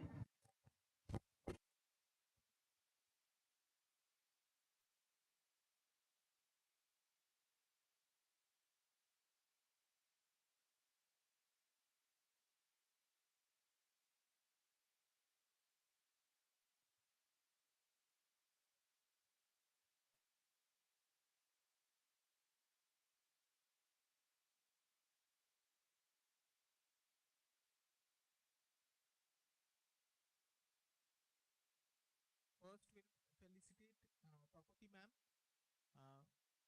So, volunteers,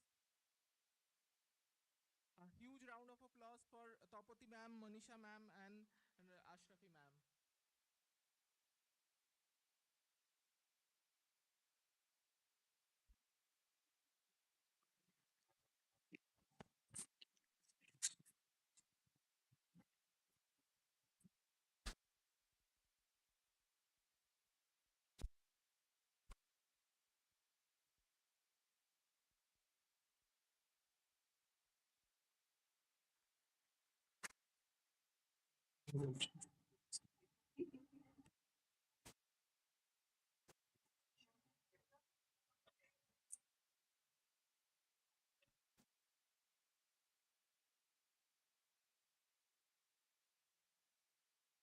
Now the request Shoma ma'am to felicitate Manisha ma'am.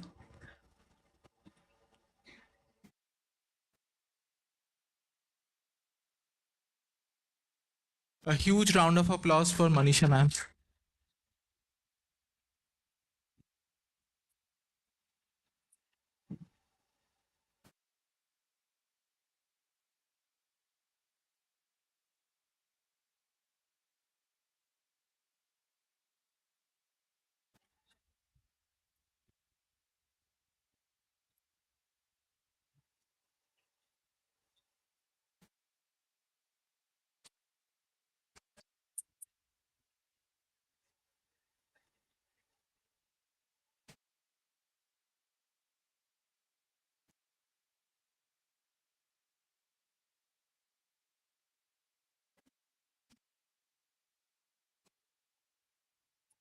Now we'll be felicitating Ashrafi ma'am. Shoma ma'am and Nandini ma'am, can you felicitate Ashrafi ma'am also?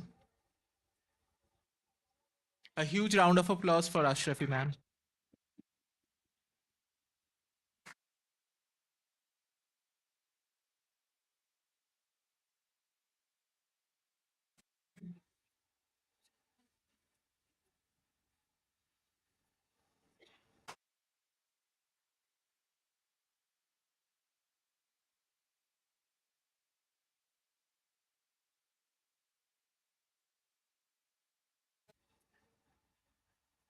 Now I would request our guests to kindly take their seats so that we can proceed with the plenary session 1.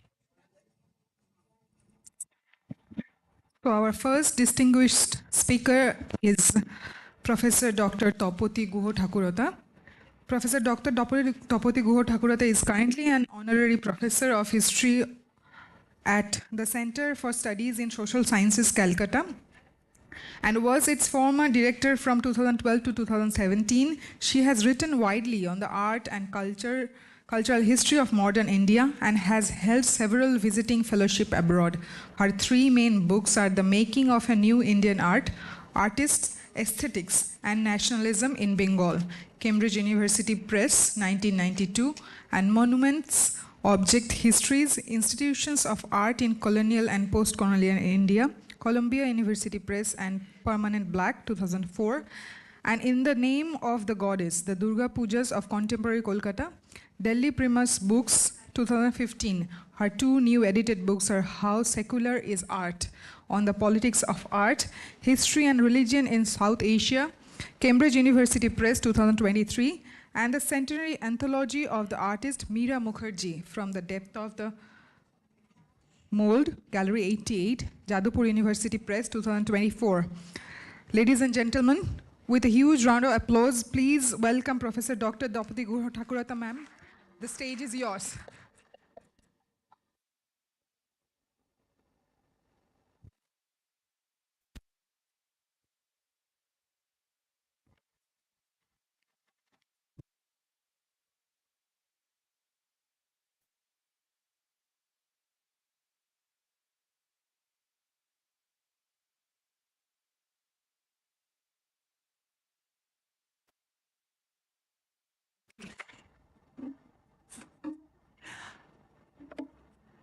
Okay, thank you.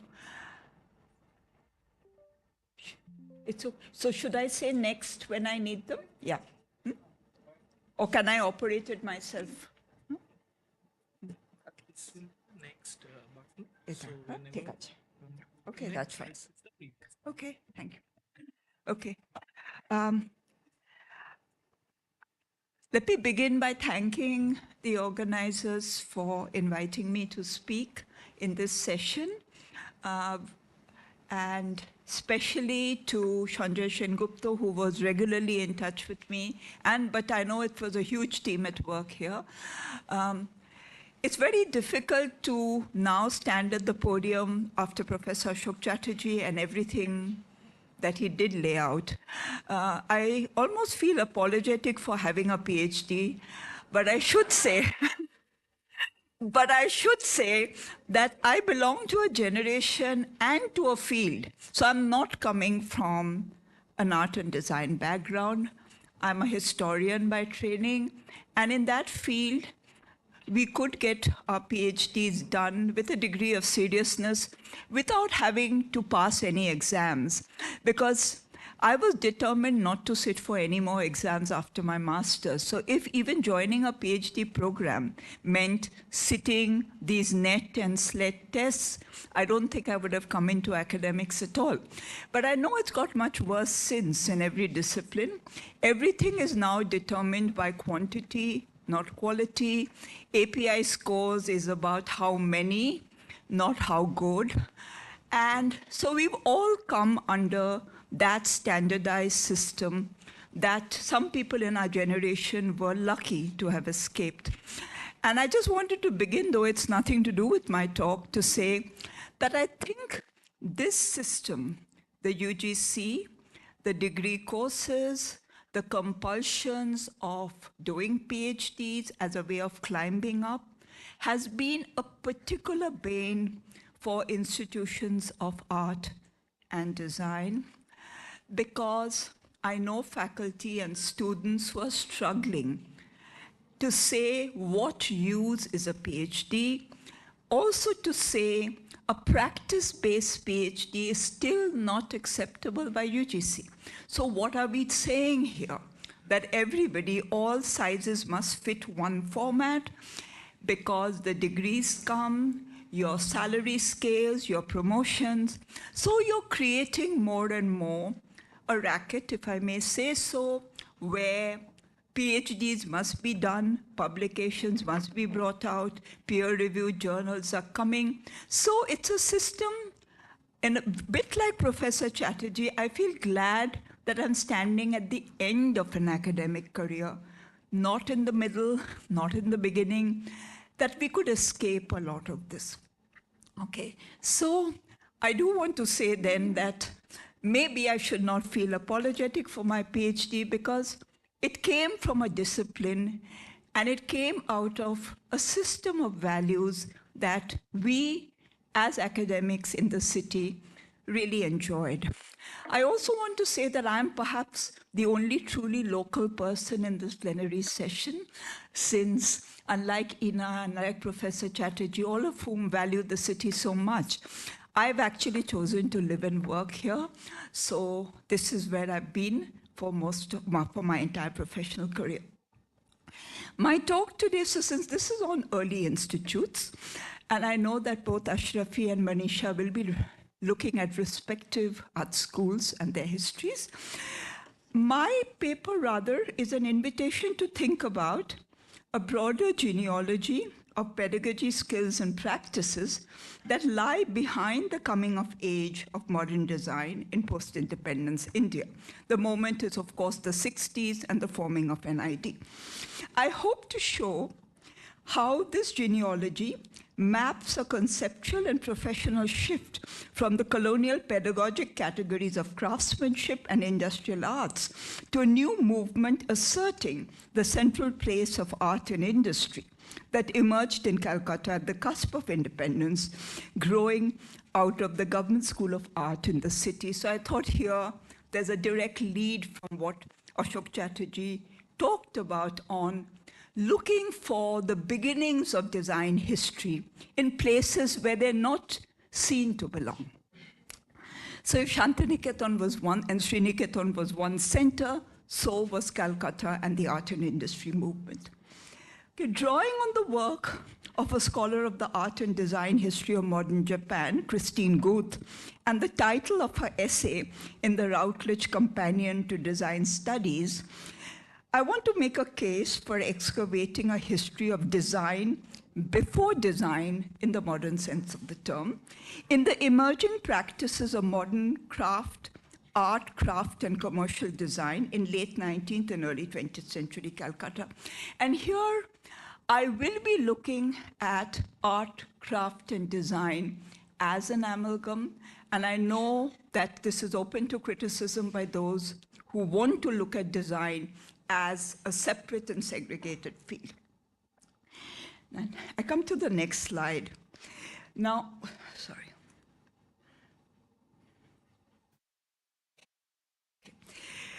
To provide a link through which hereditary skills of Indian artists and craftsmen can be applied to industry, to improve the appearance of machine-made goods and combine beauty with utility in products and packaging and advertising, to remind India that printing is a craft, interior decorating an art, and industrial design a highly skilled profession.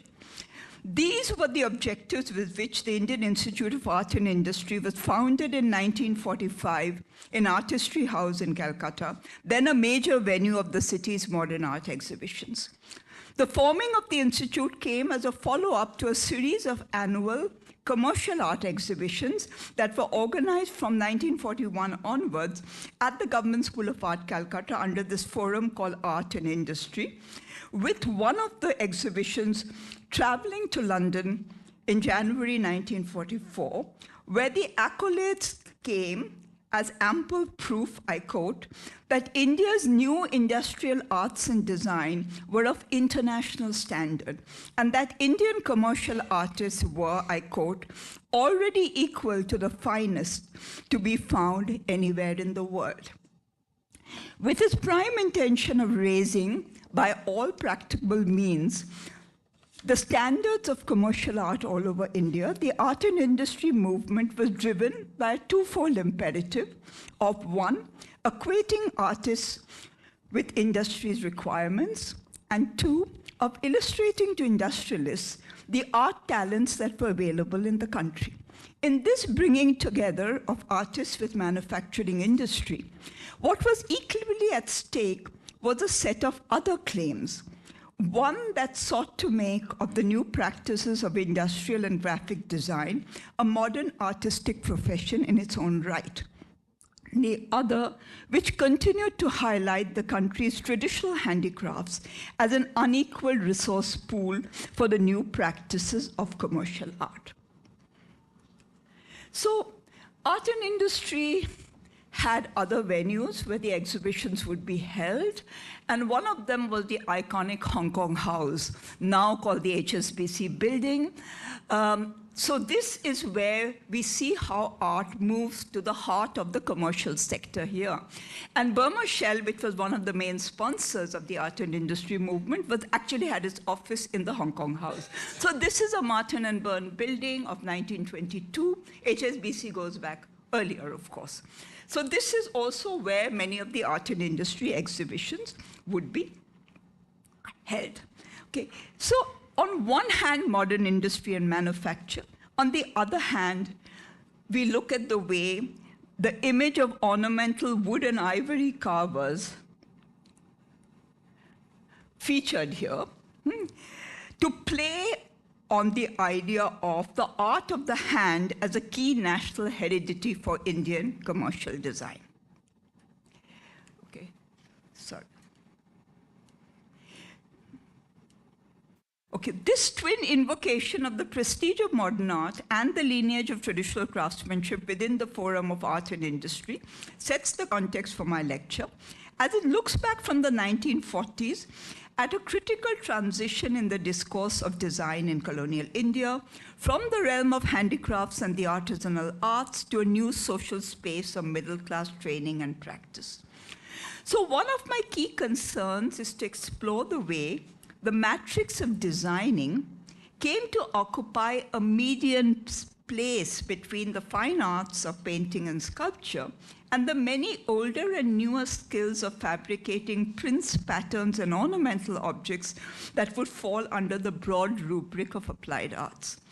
How do we conceive of this intermediate identity of design in these years as never quite becoming modern art, while ceasing to be the preserve of the 19th century category of India's industrial and decorative arts? Can we think of an emergent notion of design as one that falls between the two separate spheres of art and craft, even as it continually seeks to build bridges between them? The earlier discursive category of industrial arts, premised on the figure of the bona fide artisan, with his unique potentials of being tutored in new improved principles of craftsmanship, gives way from the 1920s to a new nomenclature of commercial art,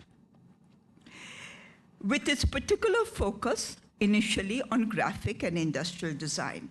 So the figure of the modern day designer, I argue, finds one of its earliest precursors in these years in Bengal in the rising vocation of the commercial artist who we see here working on a storyboard. So this lecture, of course, has as its backdrop the larger history of the spreading apparatus of art education in the main presidencies and native states in British India, which is, I think, a history that will be looked at by the next two speakers. This history is almost a century old by the time we position ourselves in Calcutta in the 1940s. And it is against this larger canvas that I want to make an argument about the displacement of the craftsman by the commercial artist as signaling the beginnings of a new history of design and advertising in early 20th century India.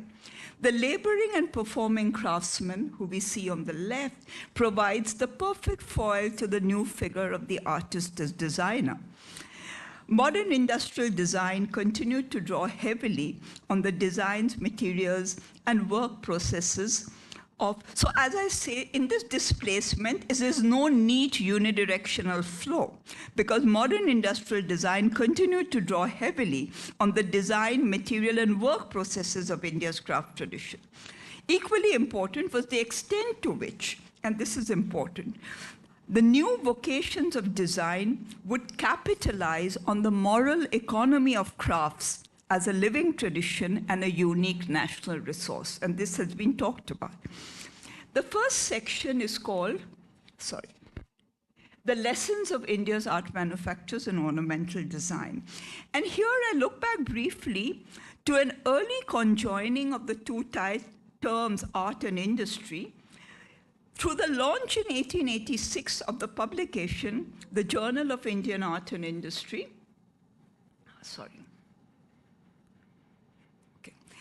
which began with the name Journal of Indian Art and then took on the larger name Journal of Indian Art and Industry.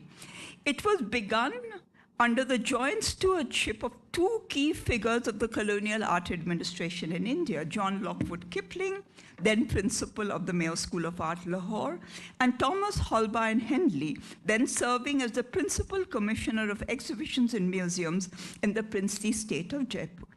The term Indian art in British official discourse then stood primarily for a category termed art manufactures and industrial art, in which alone was invested a high order of commercial and aesthetic value. In the view of British art administrators, and this is a known history, it was deemed far more necessary and useful for art schools in India to train superior craftsmen and skilled draftsmen, engravers, and modelers than churn out, I quote, inferior Western-style oil painters. Aimed at stepping the corruption in the quality of India's art manufactures that was coming onto the market, the Journal of Indian Art and Industry took its place within a vast consortium of exhibitions, museums, and art schools in colonial India, all of which were geared at restoring to India's art industries its best principles of workmanship and design. So here we see how the art schools would take us from the object of art manufacture and the idea of manufacturing, which is the technical process using material and medium, was absolutely central. So the education took you from the finished object to materials, processes, and the craftspeople who were involved in the making of them and who were usually brought within the premises of the art school. Okay. Now, the benefits were to be reaped as much by British commerce and British industrial design as by all the craftspeople who were being brought under the tutelage of a new self-reforming empire, one that was seeking to undo its own damages to the country's craft economy by mounting an alternative protectionist and preservationist ideology.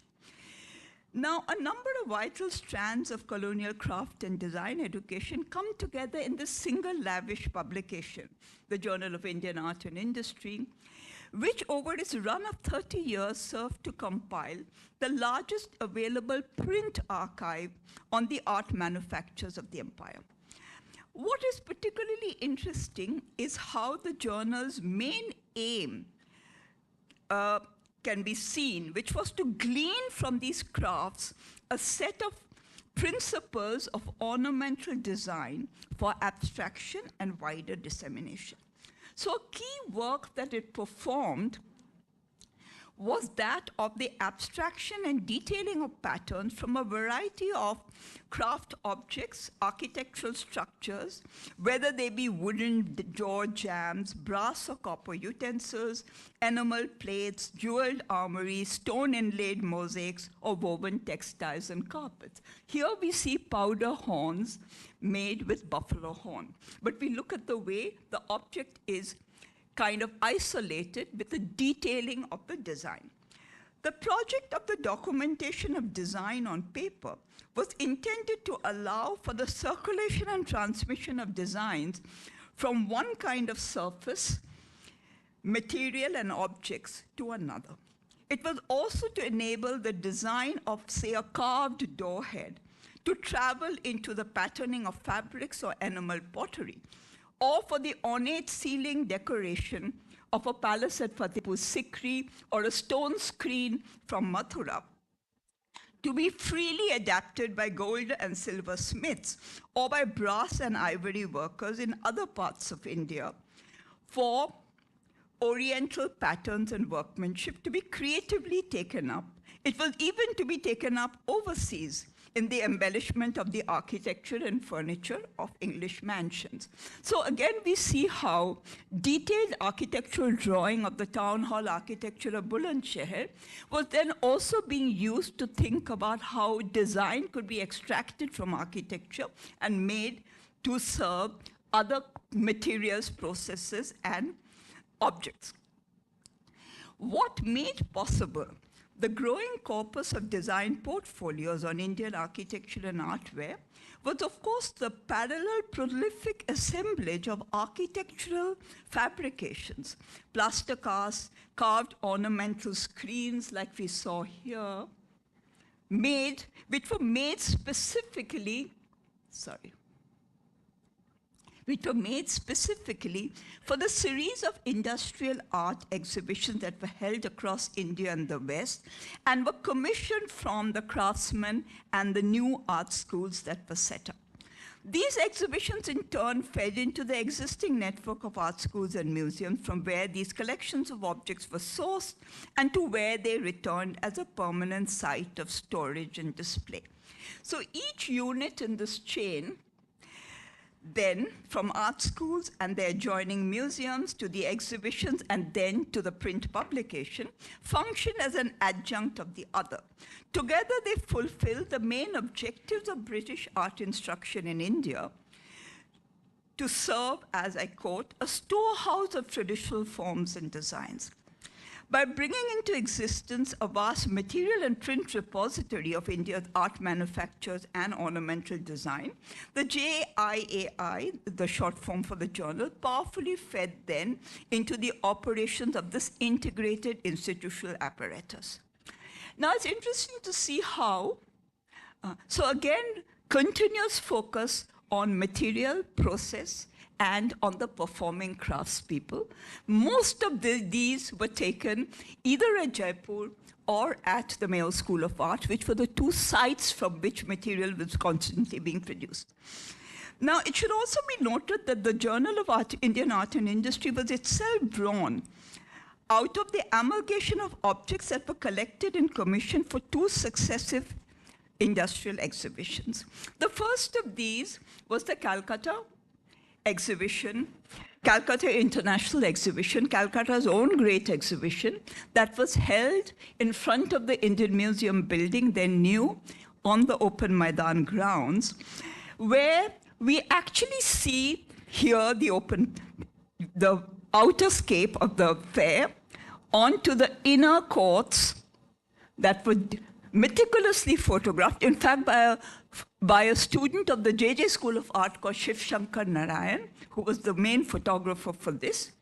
And then we also see how many of the fabrications here find their ways into the pages of the Journal of Art and Indian Industry, these carved architectural screens from Burma and Madras. And for some who would have visited the Indian Museum, some of these, like the Burmese temple and the pavilion, then find their way into the art and craft gallery of the Indian Museum. So here is a circulation that we are looking at. Now, the other, of course, exhibition was the Jaipur Art and Industrial Exhibition that Thomas Holbein Henley organized in 1883 in the new Prince Albert Hall, designed and built by his colleague in the PWD department, Colonel Swindon Jacob. So here we see certain key events, figures, and venues of the colonial craft and design establishment coming into sharp focus, Jaipur being one of them. But the more important one, of course, Swindon Jacob and Henley together also pioneered a tradition of Indo-Saracenic architecture during this period and produced detailed documentation of the architectures around them. The second, of course, and the more important venue is the Mayo School of Art, from where Principal John Lockwood Kipling drew the main material and human resources to run the Journal of Indian Art and Industry, and where he devised a structure of art instruction that would be most directly oriented to the promotion of the region's traditional crafts and design. Kipling's move from his first appointment in 1865 as teacher of ornamental architecture and sculpture at the JJ School of Art, we know that Kipling's house, where Rudyard Kipling is born, is being restored within the JJ complex. To his dual position in 1875 at the heads of the newly established museum and the art school at Lahore, named after the then recently assassinated Viceroy Lord Mayo, would turn the Lahore Art School into an exemplary site for the schooling of the improved artisan and the resuscitation of traditional crafts and design. It's also interesting to see how so many of the illustrations of the Journal of Indian Art and Industry, such as this one, especially the one on the right, show the names of a number of students of the Lahore School of Art, Ram Singh, Kapoor Singh, Sher Muhammad, Amir Baksh, and others, who were working under the close direction of their teacher in a dual role as makers of objects and as draftsmen, lithographers, and engravers.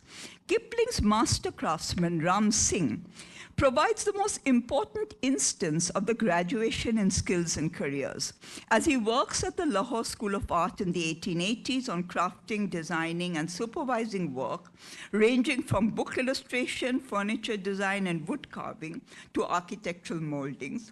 As he comes to assist his master in the designing of the Indo-Saracenic building of the school, as he travels to England in 1891 to execute Queen Victoria's commission of creating an Indian banquet room at Osborne House in the Isle of Wight, and as he ends up as vice principal of the Lahore School after Kipling's retirement in 1893. But, I ask, would there ever be a makeover of the master craftsman into the new figure of a designer or artist? Would native crafting skills, even when they spanned as wide a range from furniture to architecture, ever effectively translate into the modern profession of design? I leave this question open because the singular success of the Lahore School of Art in artisanal education proved more than the exception than the rule.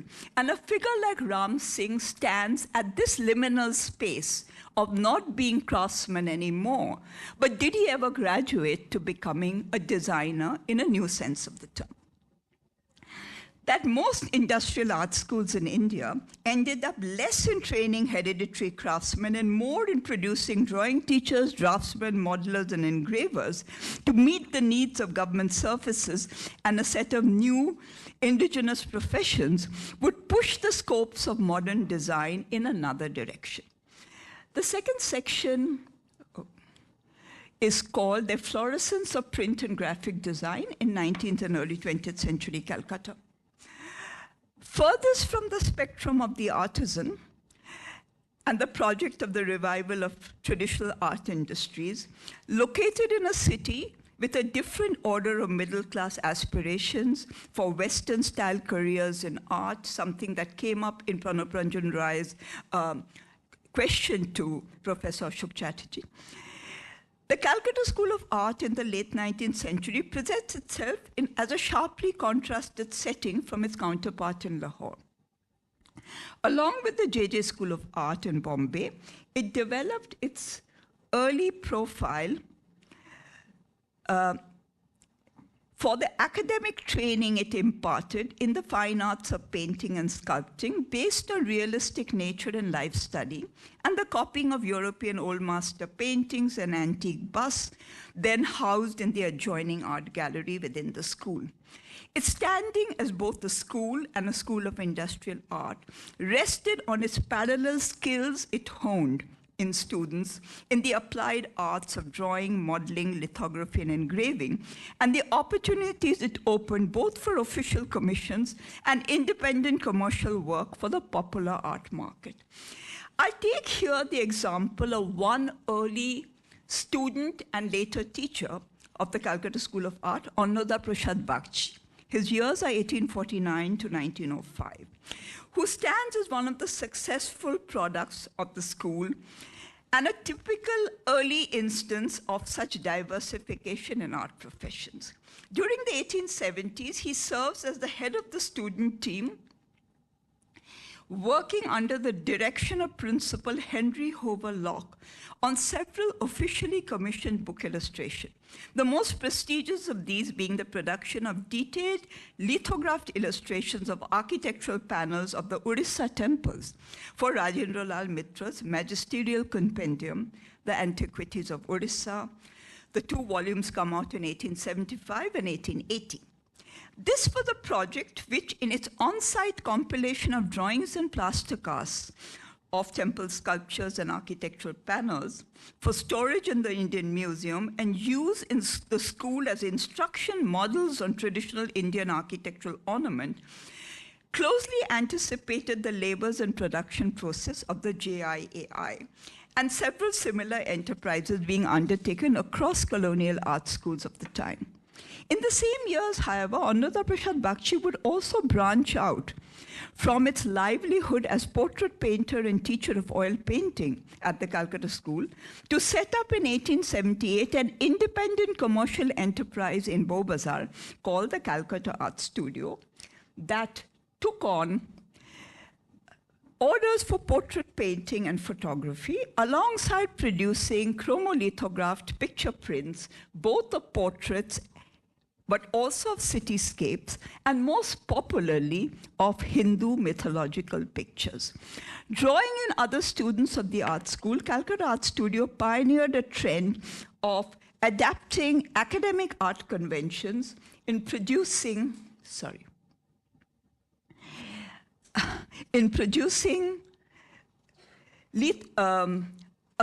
a new genre of mythological pictures that came to be popularized as Hindu mythopictures. They carried titles in English, Bengali, and Hindi, and were meant for all India circulation. I'm running out of time now. Okay.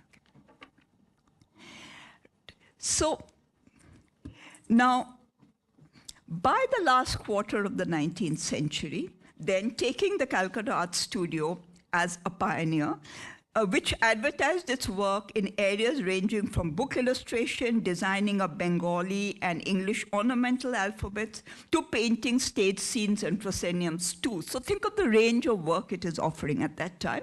But these become the most popular, these mythopictures.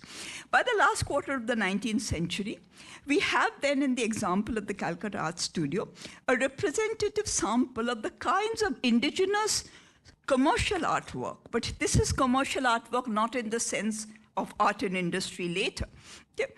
And new livelihoods in art that fed the demands of a modern colonial metropolis. So we have a plethora of printing presses that come up around the Chitpur, Goranhata areas where the art school was then based, all of which interestingly take on the name of art studios and art presses, set up by local artists and print technicians within the hub of the Bengal book and print industry, drawing on similar resources of new picture and printmaking techniques, sometimes gleaned through a direct art school training, as with Annada Bakshi and his team, more often freely imbibed and adapted in those areas.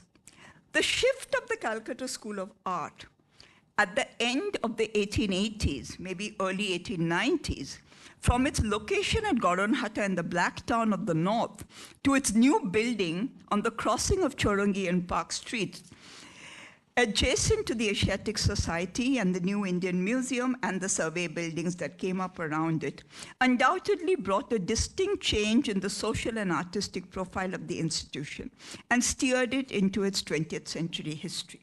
So the white building is the Indian Museum, the red building is the Government School of Art. This is when the school would grow from strength to strength as a forum for the fine arts, both as a thriving center of academic art practice and as the place from where Abanindranath Tagore cultivated his first students and launched the alternative movement for Indian style painting.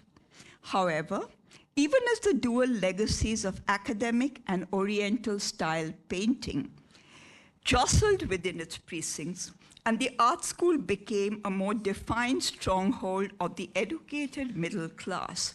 So here we see two kinds of work being done out of the art school. J.P. Ganguly is an academic oil painter doing these kinds of landscapes and portraits, and Nandalal Bose then still at the art school. Abanindranath would leave the art school soon after this, and this painting follows soon after the trip to the Ajanta caves.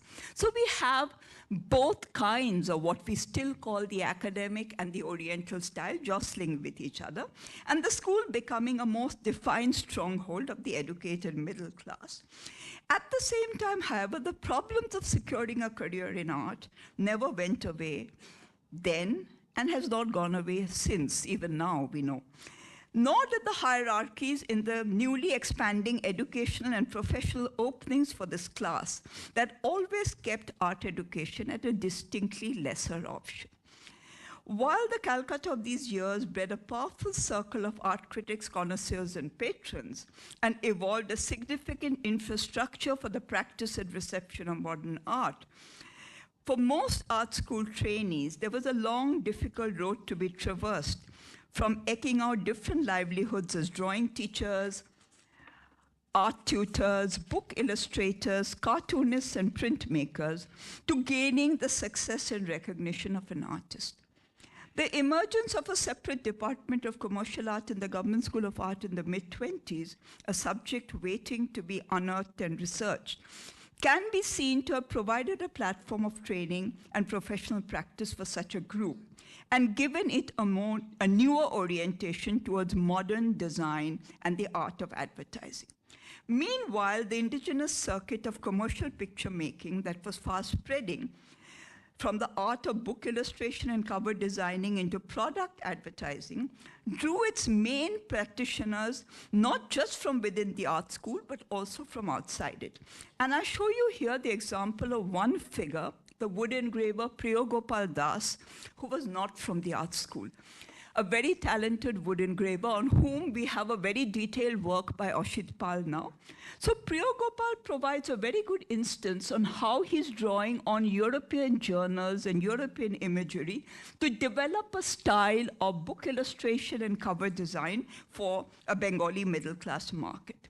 While a careful inculcation of the techniques of Western academic art clearly marked out his oeuvre from those of the Bottala wood engravers, the choice of not turning to popular mythological pictures sets him apart from the milieu of the flourishing picture presses of the time. Modeling his figures of women and children on Western magazine pictures, Priyogopal evolved a trademark style of children's book illustrations and book and journal covers that he then extended into commissioned advertisements for different Swadeshi brand toiletries that had then come on the market. So these are his advertisements for Kesharanjan oil. And what I found also very interesting is, so the expert wood engraver, as you can see, but you can also see how his models are Indo-European in nature.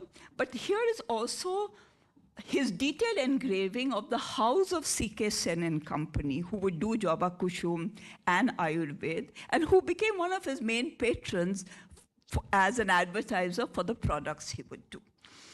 So this is where we find that Priyogopal Das's career, his dates are 1870 to 1928, marks an early moment in the coming of age of the modern commercial artist, marking out a style of illustration and advertising that marked its modernity and superiority over competing bazaar picture genres by its technical and representational finesse and referencing a Western repertoire.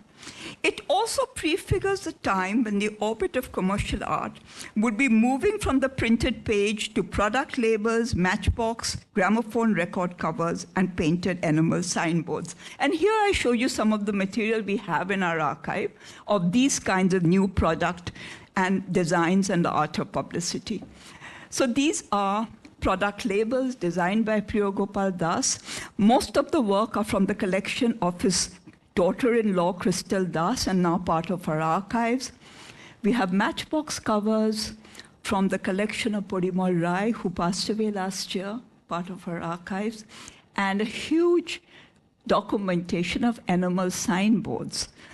Porimor Rai's house still has many of them, and these are part of it.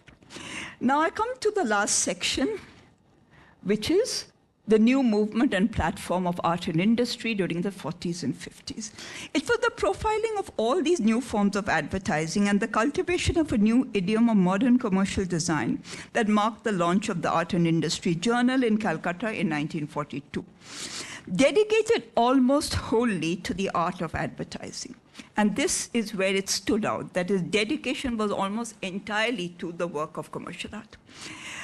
The magazine, the first of its kind in India, carried specialized articles on the techniques of layout, lettering, and typography, as we see here.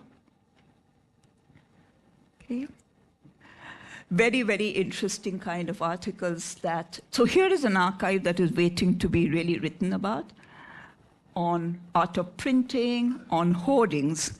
So actually, Nilima Devi, who also later became Nilima Gohathakurta, is related to me, therefore, was a very early instance of a female advertising artist who works at DJ Kema. And one really doesn't think of too many women coming into the field yet. So anyway, so the magazine, as we say, is really laying out articles on various aspects of color printing and technology, designing of package, posters, street hoardings. And there are also pieces that deliberate on the place of the fine artist in advertising and the larger field of industrial design. The notion of design here gets extended from the sphere of woven textiles or woodblock printing to shoes, industrial manufactures, and even the compartment of trains and airplanes. So art in the shoe industry, and the Tata Steel ad, which I think is absolutely superb. It's like a Ferdinand Ledger painting almost, right? And we then move to, oh, sorry, I'm not very good at this. Also then design of new locomotions, trains and airplanes. And we also find now an emerging, distinctly modernist aesthetic coming in. Side by side with the progressive movements, say, taking the case of Bombay, that produced a new international vocabulary for Indian modernist art on par with Western counterparts, we see the unfolding of a parallel modernist trend in the commercial art of the nation. As in art, so also in design, modernism, however, would need to continuously reinforce its national moorings. While it drew, on the one hand, on the material motives and work processes of what the scholar-collector Ajit Ghosh termed India's great art crafts. I found that a very interesting term, great art crafts. It also looked to India's great art traditions of Indian painting and sculpture to lend Indian commercial art its special national content. The covers of these two first issues of Art and Industry bear rich testimony to the concomitant national and international encodings of modern design. The cover of the first issue on the left carries an image of classical sculpture against a grid naming the different manufacturers, services, and clients that supported the new art of advertising. And the 46th cover, which I've shown, underlined the blend of the ancient and the contemporary, noting that the outline jar motifs were from the pottery of the excavated city of Mohenjo-daro, then a new discovery, while the caliper design was that of Brown and Sharp of New York. The sponsorship of the exhibition and the magazine even more strongly underscores the coming together of the national and the international. The main stakeholders and advertisers consisted of a powerful consortium of national industry and enterprise in tandem with the British firms and the government. So let's look at this consortium. It included firms such as Burma Shell, Dunlop Rubbers, Metal Box, Bata Shoes, Tata Iron and Steel, the Indian Tea Market Expansion Board. So some of its advertising was absolutely brilliant at that time, and they were one of the major sponsors. Bengal Chemicals and Pharmaceuticals, Mahalakshmi Cotton Mills, and so on. Then there were newspaper groups such as Hindustan Standard and Ananda Bazar Patrika, and government departments like the Railway Board and the Department of Information and Broadcasting. We see how the new art of advertising also holds up a powerful mirror to the turbulent political events of the time. So I'm particularly interested in that Ananda Bazar Patrika Hindustan Standard, which is directly addressing the great Calcutta killings of 1946, to say, "He who rides a tiger cannot dismount," talking about the self-appointed role of the press in reporting these events. We also find the names of several established artists of the city and later well-known artists in the advertising profession coming up in the prize section. So O.C. Ganguly's name we see here, along with somebody called Poshupati Mukherjee from the Government School of Art, Calcutta, about whom I know nothing, but we know that O.C. Ganguly becomes an eminent artist in the advertising firms. What is also interesting are these prizes that were offered by people like B.C. Law, Bhavani Charan Laha, Mukul De, J.P. Ganguly, Jamini Rai. They appear both in the judging committee of the art and industry exhibitions and in beginning prize funds for the best exhibits and offering designs for products sold at these shows. And there's a small bit of personal family history. It seems that my eldest uncle, my Jathamashai, was somebody called Prabhu Gohathakurta, who moved from academics to advertising and was part of the Indian Tea Market Expansion Board.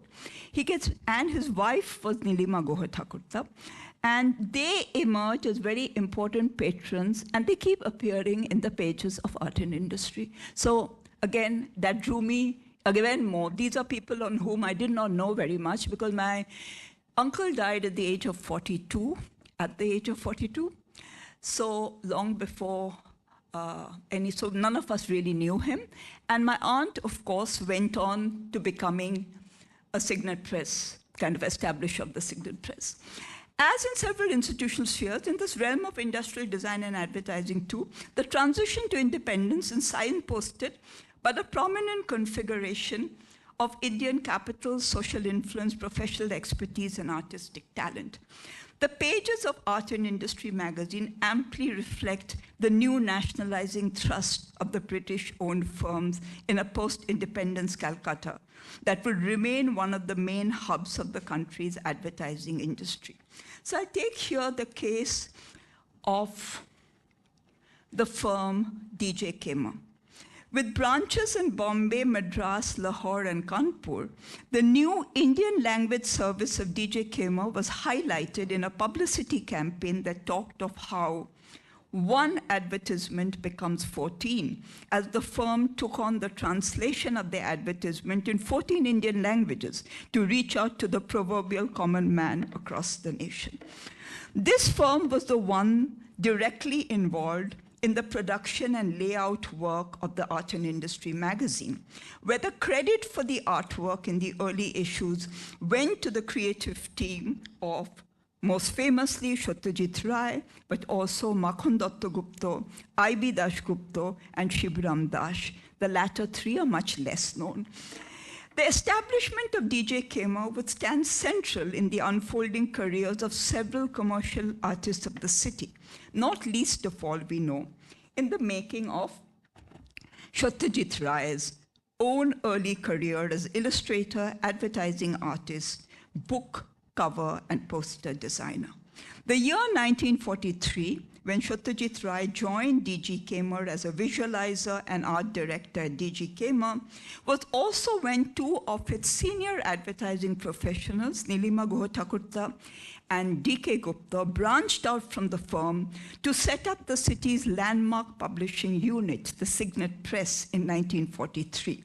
And it is in his parallel work for this press that the young Satyajit Ray fine-honed his skills in designing type fonts that was given the name Ray Roman, illustrations, and most famously also in his commercial art career, in his book covers. While a celebrity persona like Satyajit Ray retrospectively brings glamour and attention to the vocation of the commercial artist, surrounding him were several predecessors and contemporaries in the advertising profession of far humbler backgrounds and lesser fame. Many of their careers were also made at DJ Kema, some of whom came to be even featured in the pages of Art and Industry. And I'll end with this last case of the figure of Onnoda Munshi. His years are 1905 to 84, who appears in a short profile in the very first issue of the journal. The write-up portrays Onnoda Munshi with all the characteristic qualities of an artist: restless, reckless, temperamental, brimming with ideas and creativity, turning to music for inspiration like the Stapati, which Ashok Chatterjee talked about, even if the end result was only, and I quote, to bring forth a campaign for cement or cigarettes or someone's soups. The recognition that is sought for him and for many commercial artists like him is that of an artist of ordinary things. It shows the attempts to give full artistic credentials to the persona of the commercial artist. Even as Munshi's career shows the many leaps and routes through which he moved from a small-town family background in craft in Joshore in East Bengal, through an incomplete education in the Government School of Art, Calcutta, to becoming the finest layout artist in the country. In 1928, without finishing in art school, he started earning his livelihood as a show card writer. I wanted to know more about the show card writer. It's for window displays. And window displayer at the Calcutta's Army and Navy stores before getting his break at the advertising department at the Times of India offices in Bombay first, and then his appointment in DJ Kema, Calcutta in 1935. His reputation as the topmost advertising artist of Calcutta's commercial world was made over the 15 years he worked for this firm.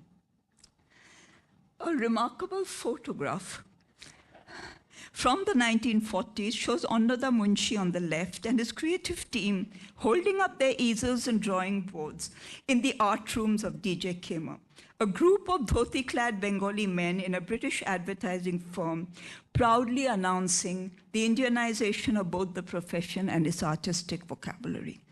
This is especially borne out in the manner in which Onnoda Munshi's image mark a sharp break from the westernized models of Priya Gopal Das's illustrations and advertisements, forgoes the academic realist style, and draws instead on the legacy of Indian-style painting that to him best exemplified the national modern. So here is a cover from Art and Industry, but also one of the radio journal in the Durga Puja issue called Betar Jagat.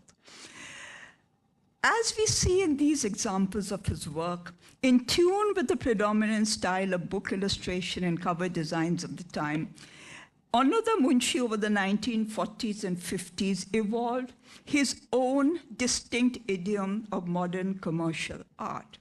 Like the textiles of Indian mills that he did advertisements for, and the Indian-made tea that he promoted, his art of advertising also stood as 100% Swadeshi. That is the logo of the Indian Tea Market Expansion Board. I think it's time for me to end here because I've long overshot my time. I will just end by saying that, but when we turn to, say, the career of the journal Art and Industry or the career profile of an Onnoda Munshi, it marks really a key mid-20th century juncture in the maturing of the commercial art profession and the heyday of the advertising industry in Calcutta. The linking of modern art to the demands of modern manufacture and the consumption and publicities would find its most effective fruition in the period in the image repertoire of posters and advertisements that I've shown, and stand out in a sharply etched cameo in the long history that needs to be mapped of the passage of the vocation of design from the field of craftsmanship to a new thriving sphere of modern practice, from the aesthetics of the ornamental to that of the modern. These were the years when, through the initiative of the art and industry movement, the art of advertising found its hard-won but very short-lived space within exhibitions and journals as a creative genre in its own right. And a new prestige accrued on the work and designation of visualizers, graphic designers, and art directors in newspaper and corporate houses and manufacturing firms, all of which developed active art and publicity departments. So if the Journal of Indian Art and Industry elaborates the success of the colonial tutelage of India's crafts and decorative arts and archives its main repertoires of forms and designs, half a century later, its close namesake, the Art and Industry magazine, promised to take on a different role in doing the same, but in keeping with a dramatically transformed national and world order. It holds high independent India's status as a center of modern commercial design and manufacture on par with the Western world. It gave the incumbent nation its own legacy of commercial art. This is the career of another artist who I don't have the time to go through, so I'll quickly run through the slides and then come to the last. He sets up his own advertising firm. What did that? Yeah, this is my last slide. So, yeah. It gave the incumbent nation its own legacy of commercial art, and it provides the history of advertising in India with one of its earliest and most valuable image archives that needs to be documented and brought into the public. Thank you. Thank you so much, ma'am. We'll go to the Q&A session at the last of all three panel sessions. But before that, panelists and before that, attendees and participants who haven't registered yet, please go to the back and register.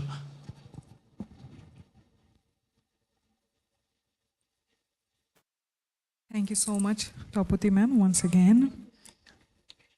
So now our next speaker is Dr. Ashrafi S. Bhagat. Dr. Ashrafi S. Bhagat is an art historian, critic, author, and an independent curator. She was an associate professor and former head of the Department of Fine Arts, Stella Maris College, Chennai. She has written monographs on seminal artists of Madras modern as KCS Panikar, A.P. Shantanaraj, R.B. Bhaskaran, P. Perumal, S.G. Vasudev, S. Dhanpal, K. Srinivasulu, to name the most important. She was invited by Marg magazine to edit a special issue on contemporary art in South India in 2010. She received the Women Achievers Award for her contribution as an art historian and art critic, awarded by the Brew magazine, Chennai, in March 2016. She was invited by the Department of South Asian Studies, Princeton University, to deliver an online lecture titled Visual Aesthetics and Moments of Shringara Rasa in Indian Miniatures in April 2021. Her essays on issues of modern and contemporary art have been published in various magazines. She has authored over 250 exhibition catalogs on various contemporary artists. She has presented multiple papers on modern and contemporary art nationally. In 2017, she curated an exhibition invited by NGMA Bengaluru of artists who shaped the Madras art movement titled Regional Modernity, the Madras Art Movement 1960s to 1990s. In 2021, she was invited by DAG Delhi to curate a show on Madras artists titled Madras Modern, Regionalism and Identity at Mumbai. With a huge round of applause, can we welcome Dr. Ashrafi S. Bhagat, ma'am. Please come on stage.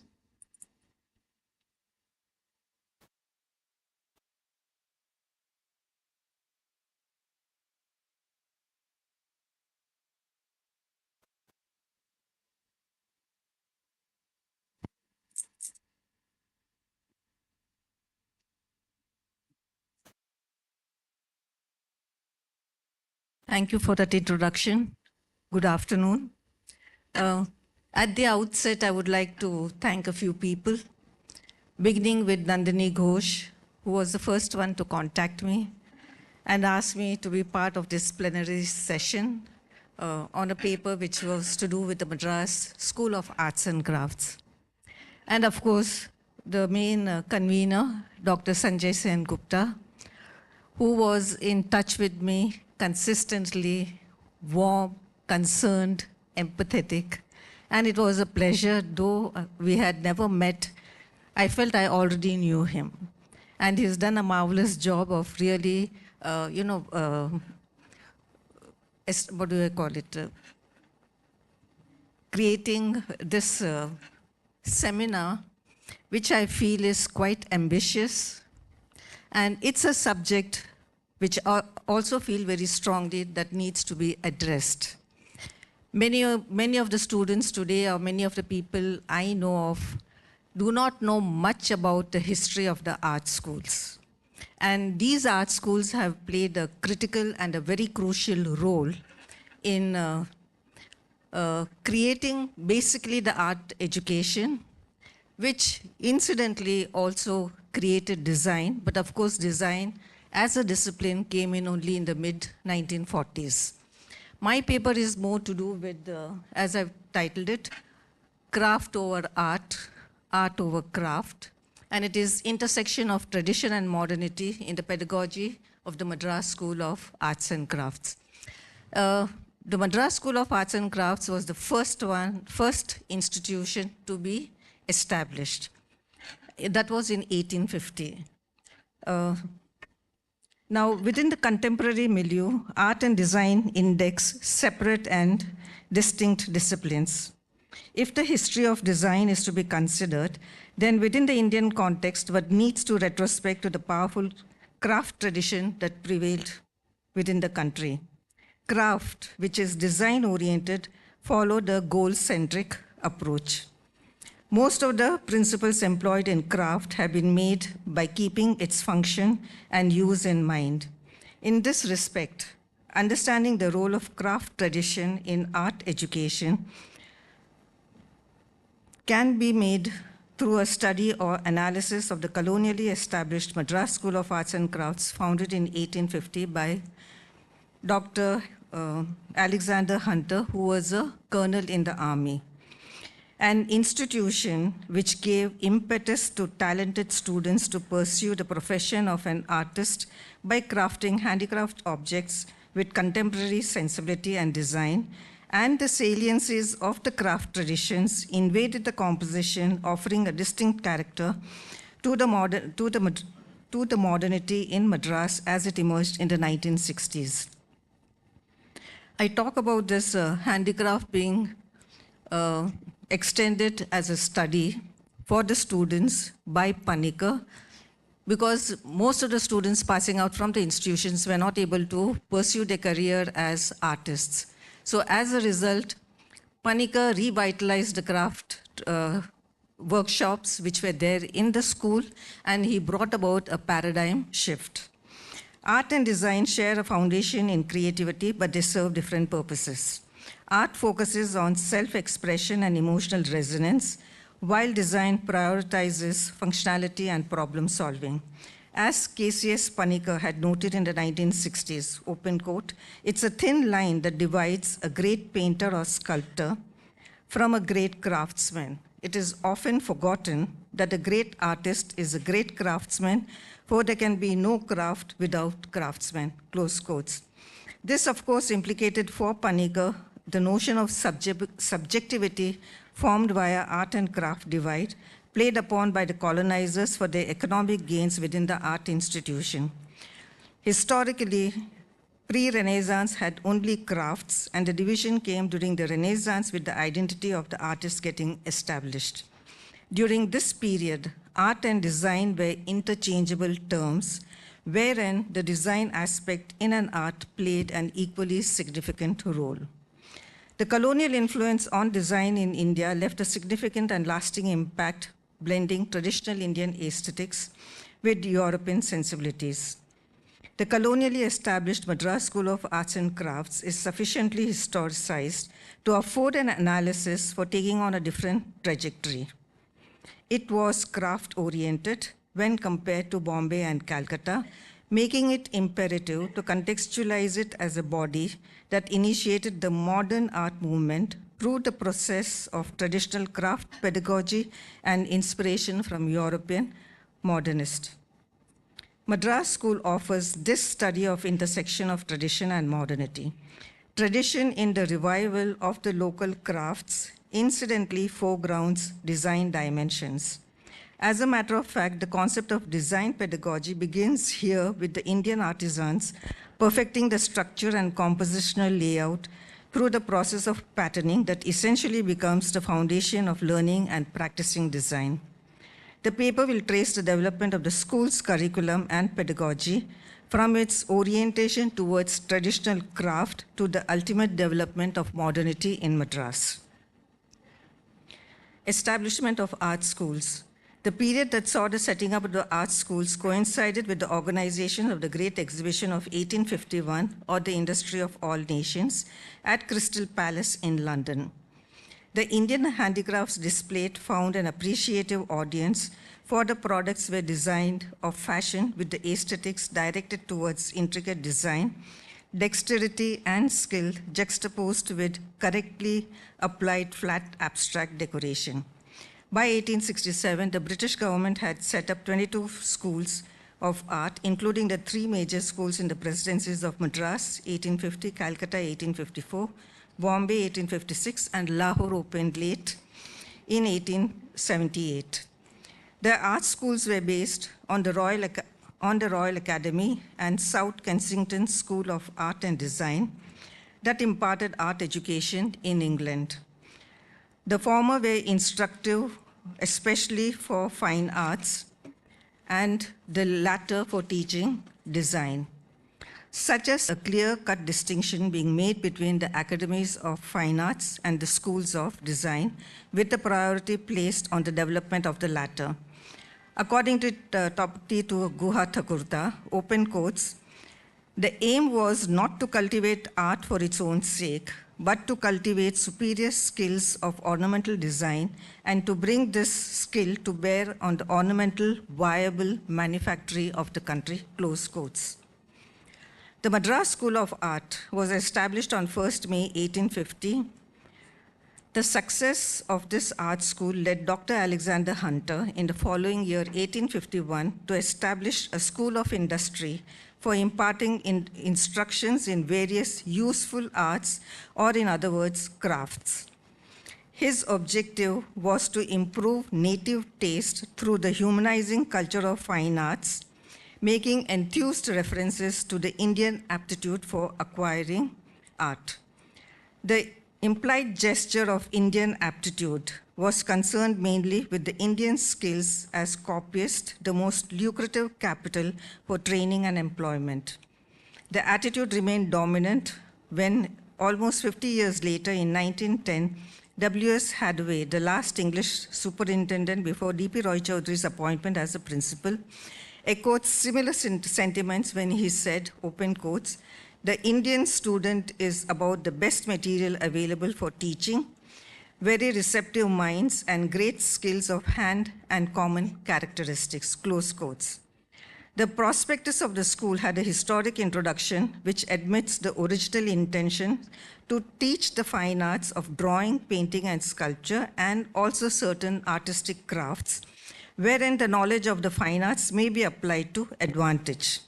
But as a matter of fact, the valency was on the artistic crafts, and the original intentions of the art teaching largely became redundant when the engagement with crafts prioritized the whole process of so-called art education.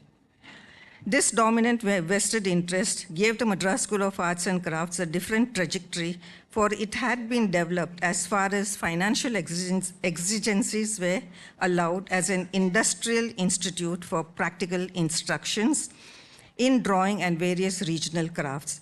This aim was in conformity with the technical education policy, where the native capital could be invested and eventually the school became the prime driving force in the encouragement of Indian craft and art industries.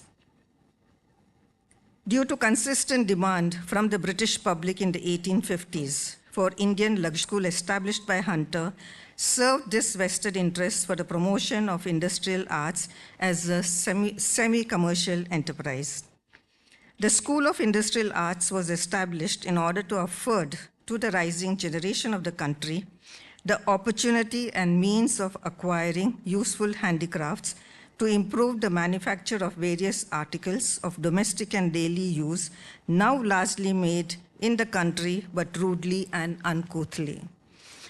These two schools were originally started in the district of Blacktown, where Hunter was the surgeon. The art and industrial schools were emerged eventually and constituted as a government institution in 1855, after the setting up of the Department of Public Instructions in the 3 presidencies.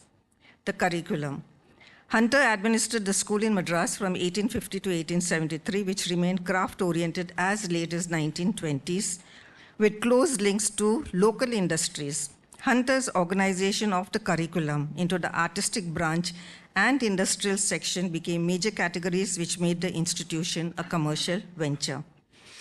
Arguably, its curriculum did not provide space, especially for creative opportunities or personal development in individual expression in its teaching program. These were the causal factors that made the institution a semi-manufactory for the crafts items until the 1920s. This premeditated fixity or the art market nexus prevented the students' chances of art pedagogy towards his individual creativity and freedom in expression, and instead stereotyped him in the mold of a craftsman rather than an artist. Hence, this kind of program blocked South artists' chances of acquiring finer aspects of art education. Consequently, through a greater period of colonial rule, it was not considered fruitful to introduce fine art into the curriculum until 1930. The artistic branch laid emphasis on drawing, modeling, and painting. Students studied architecture, pottery, copper engravings, woodcuts, botanical and anatomical drawings, maps, and diagrams. Drawings, a science and a Victorian favorite, consisted of freehand geometric, perspective, and memory-related exercises. In the design class, which was part of drawing, students copied South Indian motifs for which the teachers studied local temples and derived their repertoire. This approach led to a practice whereby the decorative motifs sourced from historical architectural monuments were rendered in line drawing. The end motive was to extend the use with their application to any surface or material as the demand arose. Eventually, these ornamental motifs and designs were collated as a series of pattern books to be used as manuals for referencing the Indian designs. This served as a storehouse of information and became the template that manufactured public taste. Hunter also introduced photography as a subject in the art course. Photographs were taken of the hill tribes of Nilgiris and architectural monuments in the Madras Presidency. The photographic works of the school aroused great interest as proved by the request of the Asiatic societies in Calcutta and Bombay for copies of the tribal pictures. An additional purpose was to include the photographs in the collection of the Kensington School of Design in London. In the industrial section, emphasis was laid on various regional crafts with instructions in lithography, woodwork, jewelry, cabinet making, metalworking, engraving, enameling, lacquering, and pottery. It was the Madras school that entertained commissions for the supply of designs to indigenous craftsmen for orders of craft artifacts to the industrial art exhibitions of the empire.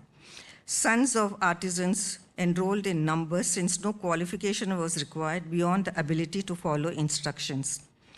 Methodology of workshop training led to the production of machine tools, ventilating and draining materials, bricks and fire bricks for hospitals, porous cells for telegraphic purposes, perforated ornamental balustrades for verandas, windows, and gardens, tiles and terracotta ornaments, thus making them the chief suppliers to local industry and the government.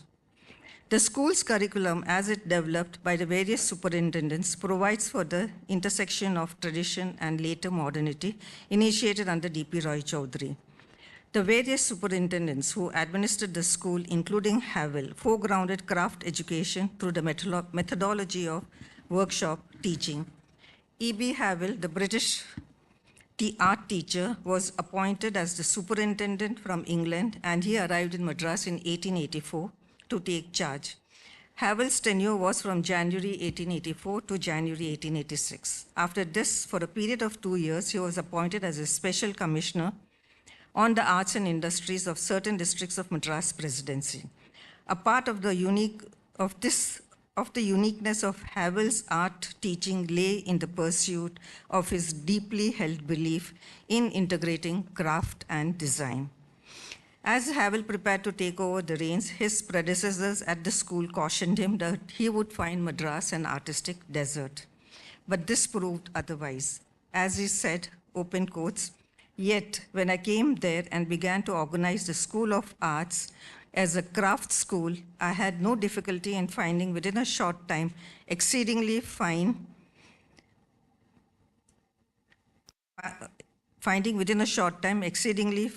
Madras craftsmen to place them in the departments of craft teaching. One was a skilled woodcarver from Ramnad, another a temple metalworker, Stapati from Kumbhakonam, and third a goldsmith from Visakhapatnam district. All three were not only fine craftsmen and designers, but they were excellent teachers knowing their Shilpa Sastras, and the artists who were perfectly well able to adapt their design to the new idea I suggested to them," close quotes. Here he had emphasized the revival of crafts and the continuation of his teaching with focus on Indian tradition of decorative arts. To Havel in the 1880s, the importance of the artist lay primarily in the sphere of design and craftsmanship, essentializing the identity of Indian artist as a craftsman and privileged craft over art, wherein also rested the main responsibilities of the British government in India. Havel, through his experiences as a surveyor and the type of students enrolling at the institution, concluded that there is no demand in Madras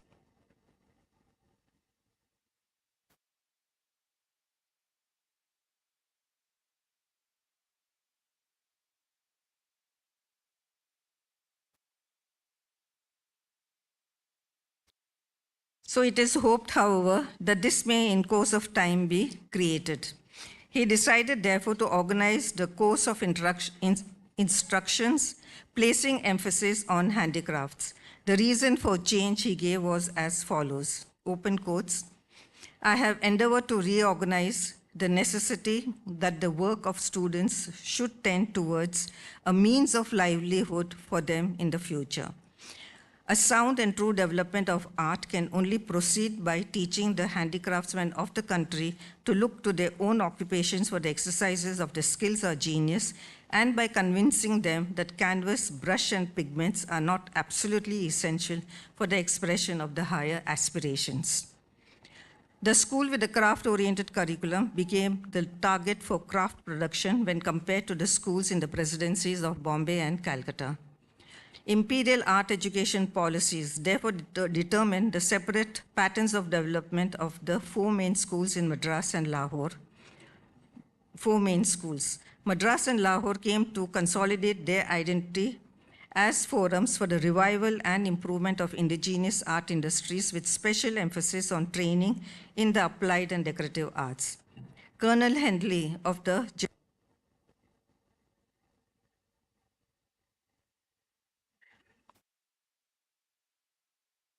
got it. Of the Jaipur Art School reinforced this idea by expressing assertively that the schools not only served its useful purpose, but that it was crucial. But what was crucial was they shielded the artisans from modern ideas. Hence, in the benevolent guise of imparting art education to the natives, the imperialists with their hegemonic agenda, were rapidly pushing towards strengthening the capitalist society.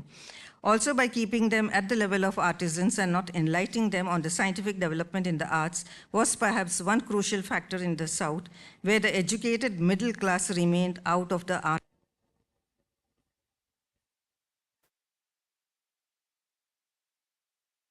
This middle class was a force to reckon with, forming the so-called educated tribe that appropriated meaty positions in the colonial administration, especially in law and civil services. This was a targeted towards the Brahmins. None of the Brahmins were ever joining the institution, and only when they did not get any admissions anywhere else, art school became the last resort for them to join. Whereas in Bombay and Calcutta, that was not the case. Whereas here, something is wrong.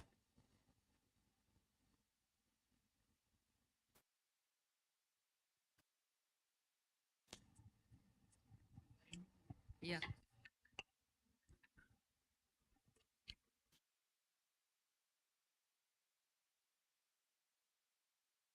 Yeah, that's what I was telling you, that Madras school, the students who entered the school,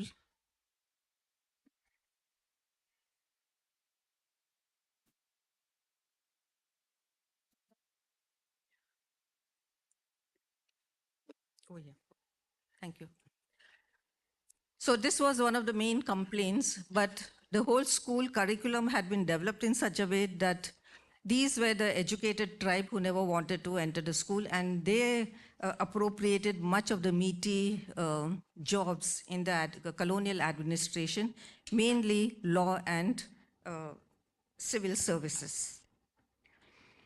The capacity to secure lucrative commissions made many of the Bombay and Calcutta school graduates to identify themselves respectable artists.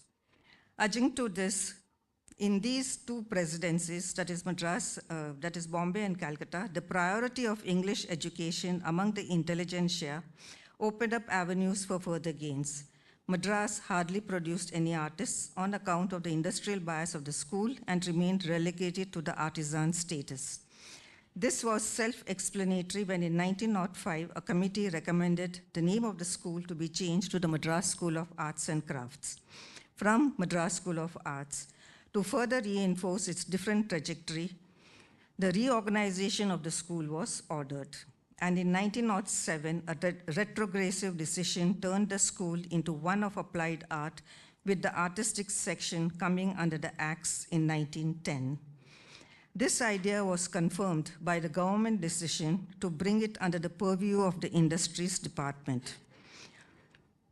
Though many of the ability had a hand in the conduct of the school at different times, the idea of an art school as opposed to an industrial school was never very strong. This engendered in a premier presidency a lack of fine art education that eventually became crucial and a debatable issue. The authoritarian mindset of the last Englishman, W.S. Hadway, 1910 to 1929, is implicit in a reply to the director of the Revenue Department when he stated, open quotes, "In the matter of school for teaching artistic work, no good can come out of a school of design or drawing merely. Unless art is directly applicable to some definite craft, teaching art for its own sake is much on the same level as teaching the making of wheels without any regard for their use afterwards," close quotes. There were no artists, only craftsmen. The perception and modes of representation essentialize the identity of the craftsman, who will henceforth find no opportunities in the mainstream art. Until the beginning of the 20th century, the city of Madras never figured on the artistic map of the nation. Ironically, at this time when the Swaraj movement was gaining momentum in North India, and the initiative of the Bengal is laudable in this direction, where art was in the service of visualizing the nation, Madras was sinking into a commercial morass in its art education, with the loss of identity that was neither of an artist or an artisan, but a commercial employee. It was D.P. Roy Chaudhary, the first Indian artist principal, who ushered in the fine arts curriculum in 1929, resulting in the school's first crop of students passing out in 1934, marking a watershed year in the history of the Madras School of Arts and Crafts. Otherwise, the Madras School used to have students studying for 10 years because of the stipend they used to receive.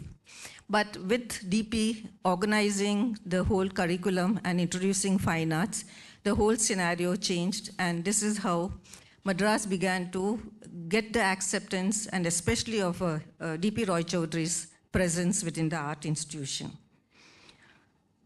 Then, with the pedagogy of KCS Panikkar, a study of modern European art was introduced, resulting in the students moving beyond acquisition of skill to creativity. Under the regime of Panikkar as the principal, the craft section was revived as it became contingent under the circumstances, and Panikkar introduced the mandatory study of at least one craft by the student. Under DP Roy Chaudhary, craft was not encouraged. It was KCS Panikkar who revived and brought in the pedagogy of as hands-on for the students and mandatorily to take up study of one handicraft. This brought in a paradigm shift in the craft design process, since without changing the methodology of the process of production, the designs were created according to the artist's contemporary sensibility. This change and introduction of craft alongside art was to determine the character of the modernity of the Madras group of artists. The decorative design slowly invaded the artistic space of the composition, giving the saliency of decorativeness to the artists of the Madras modern. The embeddedness of the craft pedagogy within the school's curriculum proved productive. Panikkar introduced craft teaching as hands-on process for the students to revitalize its design and forms with the intention of making it not only functional, but with a deeper aesthetic appeal. The consequences of this intersection of tradition and modernity created a regional character in the group of artists who contoured the shaping of the Madras modern. The saliencies of craft with its emphatic design and patterning juxtaposed with vivid and brilliant colors imparted to their composition a decorative feel, enhancing through regional modernity the national modern.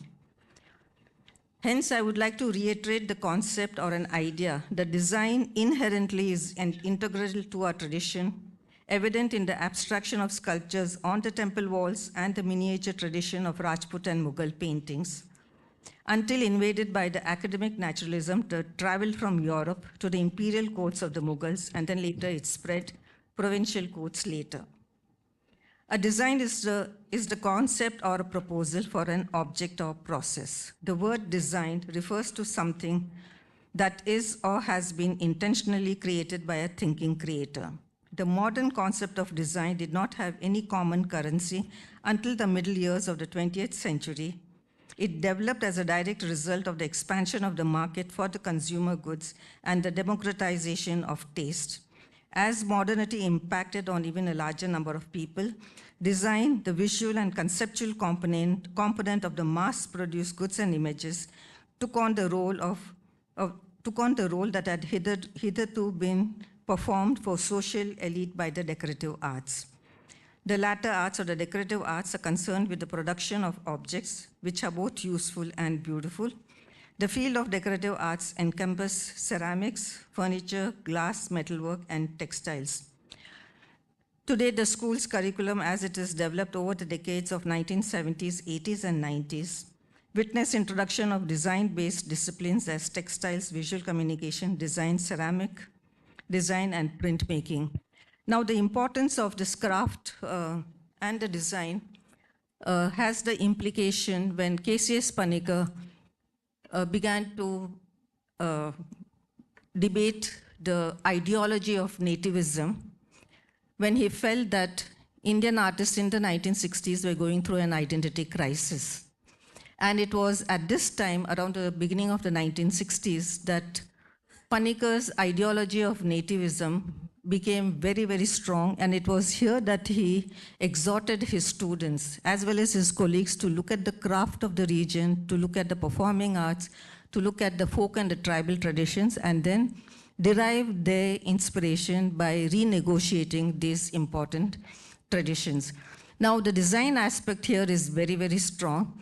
So when one looks at the modernity in Madras, this is what becomes very imperative, that how decorativeness becomes and gets implicated in their works as they began to turn towards modernity. They blended Indian authenticity, that is the craft and the various other traditions, regional traditions, with modern European traditions. I would just like to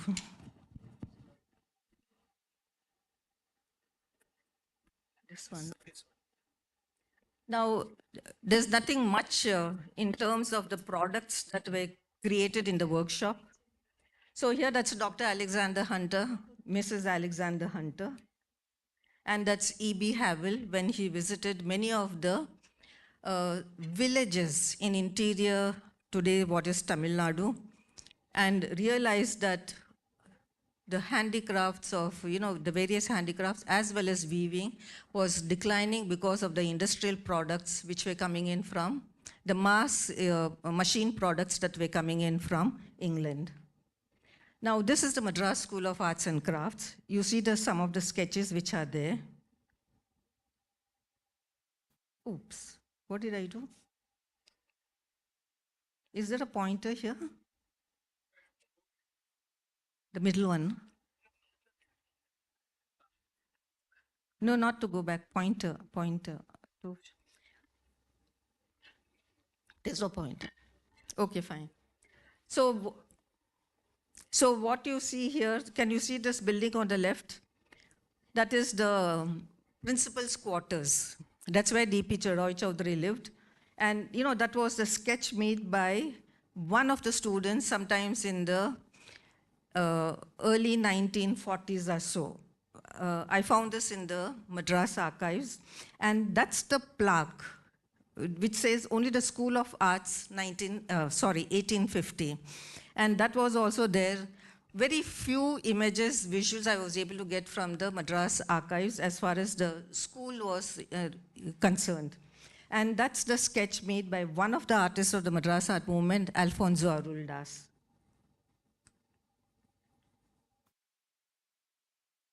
This is a photograph of the school which finally shifted to the Punamali High Road, where it still stands today. And this is how it looks. And you can see the exterior marred by all these posters. And these are some of the sketches of Alexander Hunter. Now, these are the products made in industrial sections, and you can see a variety of them which have been made. Many of them based on Indian Maharajas, households. Then this is a furniture made in wood, in the woodcraft section. That's a limestone relief, and these are all the models that were used in for drawing. And these are the various tapatis in the various craft sections. I think one is weaving section. This looks like a goldsmithery. And this is the enamel jewelry. Now, do I have time? No, the thing is, what I want to tell you is that why Panikkar revived the craft section. He realized that the students passing out of the institution were joining in as commercial artists or as art teachers, or were joining the Weaver Design Center as designers. But they were not able to practice their artistic profession. So he decided that, if they had this hands-on experience of working with any of the handicrafts, they can revitalize that handicrafts into a contemporary design. And he held an exhibition with batik, lacquerwork, woodcrafts, and many others. And he was able, and that exhibition was a total sellout. He held 2 or 3 exhibitions like this, and he also got orders from Germany. That's the way it became popular. Main aim of Panikkar was that students passing out should be able to have their own studio and practice artistic profession. So he decided that from the seed money that he collected, it was about 4,000 or something, he decided to buy on the road in an area known as Injambakam, 8.5 acres of land, which he bought for 4,500. And here he asked the students who were passing out, who were talented, and he knew that they would make into creative profession to set up the studios here. And that was the visionary vision of Panikkar to set up the Cholamandal Artist Village. So Cholamandal Artist Village served as a community for the artists to settle, have the studios, continue with the handicraft so that the hearts of the fires kept burning, and at the same time they could continue with the experimental work and continue to be professional artists. So they created works like this, which was then sold to the tourists, who went along that road towards Pondicherry. So these are the stained glass, which were made in the school. And that's the carpet weaving. The bottom section is the carpet weaving. And these are the first two are the stained glass. The last one is the wood relief work. And that's the wood relief work. And these are the classes that were conducted at the school. D.P. Roy Chaudhary was fundamentally responsible for sowing the seeds of modernity in Madras. Till the 1960s, there was no visibility of the Madras artists in the north. And there were artists like J. Swaminathan who condescendingly asked, where are the artists from the south? So it was, it was an identity crisis. It was very critical for the South Indian artists also to mark their visibility. And K.C.S. Panikkar and S. Dhanapal were two very important seminal artists who were responsible for providing that visibility to the artists in the north by holding the exhibition, because Panikkar was also made the Lalit Kala chairperson. So this is D.P. Roy Chaudhary, K.C.S. Panikkar, and his works. You see that decorative quality. This is what I'm trying to convey, that how, working with the craft, working with the regional traditions, how these various aspects, crept into their paintings. This is Panikkar's celebrated Words and Symbols series, the first one where he broke through and created the fruit cellar. So you can see how, the regional traditions of kolam, etc., folk art. This is the K.C.S. Panikkar Madras Museum of Madras Art Movement at Cholamandal, which has been established, and where representative works of all the artists are shown here. This is the shop. This is the art shop. And you can see the works of S. Nandagopal, Panikkar's son, and Vishwanathan. Velu Vishwanathan. He was inspired, as a matter of fact, he was, mainly working as with nudes. He came to Calcutta, and at the Kalighat temple, he saw the red kumkum collection on the Kali, and that's what gave him an idea, and he moved forth. And that's what you see there. That's where his first abstraction came in. And then, of course, he made use of the yantras, and especially the triangles from there. And K. Srinivasulu. He came from Andhra, and how his regional tradition inspired him. The various tribals, which were the Lambadis and the Sukhalis, they were the ones who inspired him. And then he also copied the Lepakshi murals. Lepakshi murals is very much folk-derived inspiration. And can you see that? What I want you to see is the decorative quality, the play of line. These are all Srinivasulu's works. This is Redappa Naidu, who accessed the deities in the various temples. And, he created these kind of works. Then later he was given the commission to do Ramayana and Mahabharata. This is Santana Raj. That is R.B. Bhaskaran. This is Ramanujam. I think Ramanujam is fairly well known. That's Bhaskaran's cat. He's known as the cat Bhaskaran also. And this is Ramanujam. Ramanujam was mentally challenged, but physically challenged, but extremely intelligent.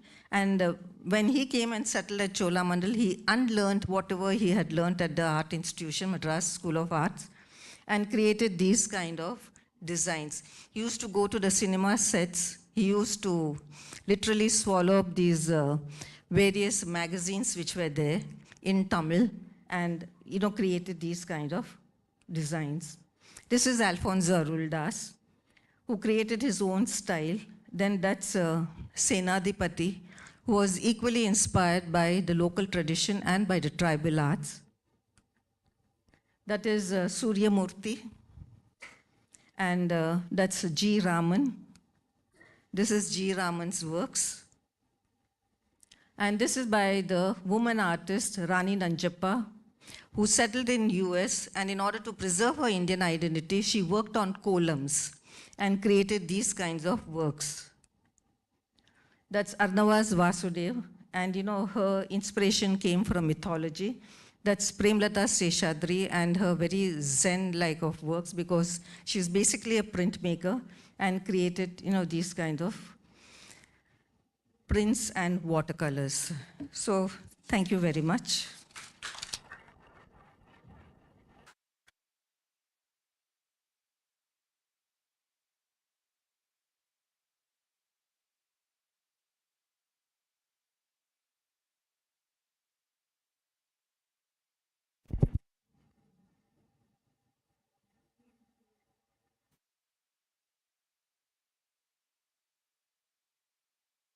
Thank you so much, ma'am, for this wonderful lecture. Joining us next, Professor Dr. Manisha Patil. Professor Dr. Manisha Patil is an art historian, painter, and former professor of art history at Sir J.J. School of Art, Mumbai. She has contributed regularly to art publications such as the India Magazine, Art News and Views, Art Journal, and Chinha, and has been a part of the editorial team of Encyclopedia of Visual Art of Maharashtra, published by Pandole Art Gallery. Professor Patil has curated 2 exhibitions, Vinayak Masoji, Shantiniketan and Beyond, at the Chhatrapati Shivaji Maharaj Vastu Sangrahalaya, Mumbai, and Rethinking the Regional, Mapping the Art of Maharashtra at the National Gallery of Modern Art, Mumbai. She has also served as the member of the Advisory Committee of NGMA Mumbai.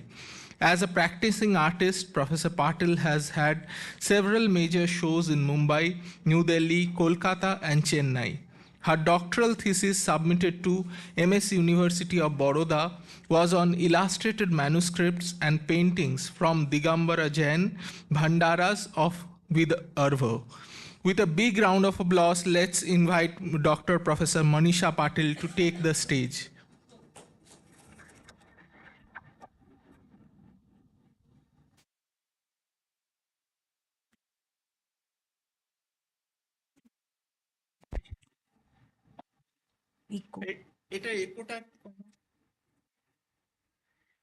Thank you so much.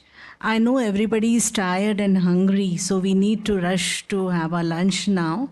Yeah, but can you operate it? I will tell you somebody to operate it. First and foremost, let me thank Sister Nivedita University to invite me for this symposium, this conference happening here. I would especially like to thank Nandini, my colleague from Baroda, and Professor Sengupta, Nandini Ghosh and Professor Sanjay Sengupta for inviting me over and giving us all a very warm welcome. I will try to restrict my talk to the first 50 years of JJ School of Art, because JJ School of Art, or the Bombay School as it is also known as, is a vast ocean, and the narrative, the long history of 168 years is fairly long and complex. So I will be talking about the first 50 odd years of since the school's inception in my talk today. So you can operate so to make things easier.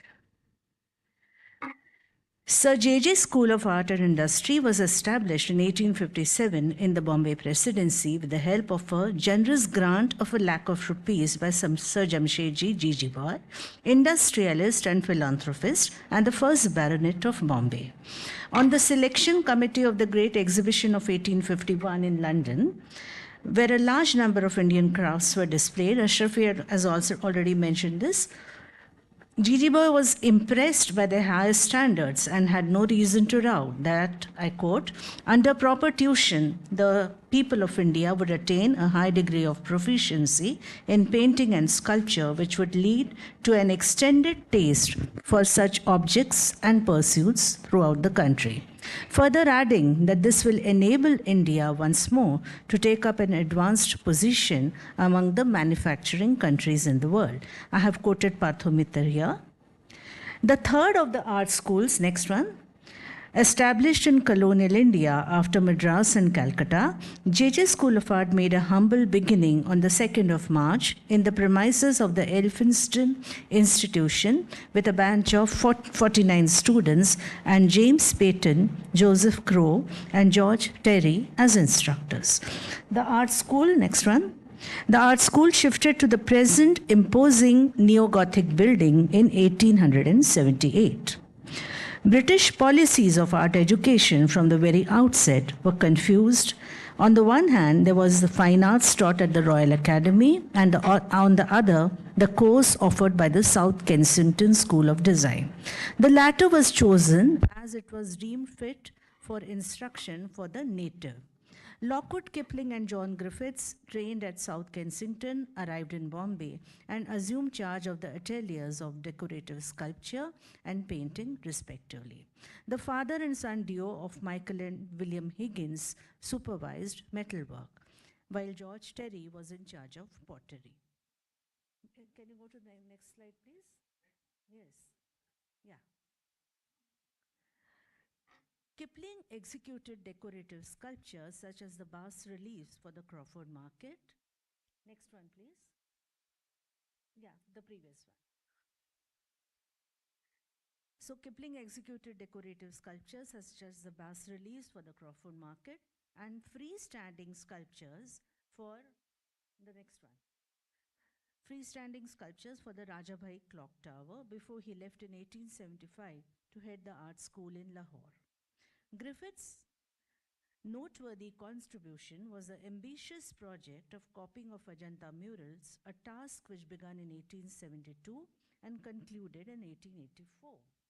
So this is an example from the School of Art archives, and those are from the V&A Museum in London. Griffiths and Kipling both remain good friends, the former being the godfather of Kipling's famous author's son, Rudyard. Both the teachers had a keen interest, next one, in Indian life and people, as is discerned in numerous works such as these. So this is, I would just like to explain what this is. This is the ginning of cotton. It is called, the western region of Maharashtra, the eastern region of Maharashtra is well known for its cotton production, cultivation. So this is the way it is extracted for final, deliveries. That is from Agra. Next one, please. And Griffith's work. So there, both of them had an obsession kind of a thing for Indian people, Indian life, and so on. George Wilkins Terry, who headed the pottery department at JJ, was also the curator of the V&A Museum, now known as the Bhaudaji Lad Museum, in the city. He was instrumental in the development of pottery designs. Please go ahead. I just wanted to, yeah. He was instrumental in the development of pottery designs in the art school. In 1872, Terry started a small kiln in the school premises, bringing in local potters from Gujarat and later a skilled potter from Sindh named Noor Muhammad to train them. Terry encouraged the students to experiment with different types of clay and glazes. As you can see, these are some of the displays in the Bhaudaji Lad Museum and one from the V&A Museum in London. The students decorated the pots with designs adapted from the frescoes in the Ajanta caves as also episodes from the Ramayana. These were dubbed terry ware, Bombay pottery, and even Ajanta pottery, and they were in great demand at the international exhibitions. By 1880, the government had taken over the administration of the art schools in Bombay, Calcutta, Madras, and Lahore. But policies regarding art education were indeterminate, inconsistent, and anomalous. On the one hand, the art schools aimed to maintain, restore, and improve application of Oriental art to industry and manufacture as per the Imperial Gazetteer, with instructions in fine art being the secondary aim. But actually, the opposite happened, as we all know. Strangely enough, the 1883 resolution regarding the improvement of Indian art manufacturers did not refer to the training of craftsmen and designers, nor the role art schools were expected to play. There was again an important art conference which took place in Lahore, and I'm talking about that now. The art conference of the colonial government held at Lahore in 1894 met under the shadows of the threat of closure of the art schools, as British officials were of the opinion that the art schools served no useful purpose. However, the British art administrators in India managed to justify their existence with enough details about the activities and achievements of the art school. Can we go ahead? I've just got as a comparison this photograph from the V&A Museum in London and one from JJ School of Art. Can we have the next slide, please? Yes, this is how the studios in, we were there, Tapati, if you remember, looking at this. At the JJ School of Art, John Griffiths, in his pedagogical methods, lay great emphasis on drawing. He says the objects is simply to train the hand to express accurately and intelligently what the eye sees and the mind conceives, close quote. He was of the view that we should place before the student what is best in European art as well as Oriental art, believing that a student exposed to both traditions will assimilate and evolve something new. In the next one. So now we just take a tour of the studios. In the spacious, well-lit studios of JJ, students were made to copy initially plaster of Paris cast brought all the way from England. These teaching devices left a deep impression on young students like M.V. Dhurandhar, who waxes eloquent about the Greco-Roman statues lined up in the hall in the art school in his memoirs. After retirement from JJ, he was a teacher there. Dhurandhar wrote his memoirs. It's called Kala Mandira Te Leke 40 Varsha, 41 years in the art school. It is in Marathi, but it has very useful insights into the, the dynamics of the art school, about his own student days. Then he became a teacher there, about Griffiths, and about all the principals, the British principals who he worked under. So he says, standing in front of huge statues of Venus de Medici, Apollo Belvedere, and Discobolus, I felt that I was in a dream. By the 1880s, it was clear that the art schools had failed to attract artisans into its portals. As admission and examination charges became a norm, in addition to the cost of art materials, only young aspirants from elitist families of different communities, I would say, could afford the art education. This was true in case of the Calcutta Art School as well.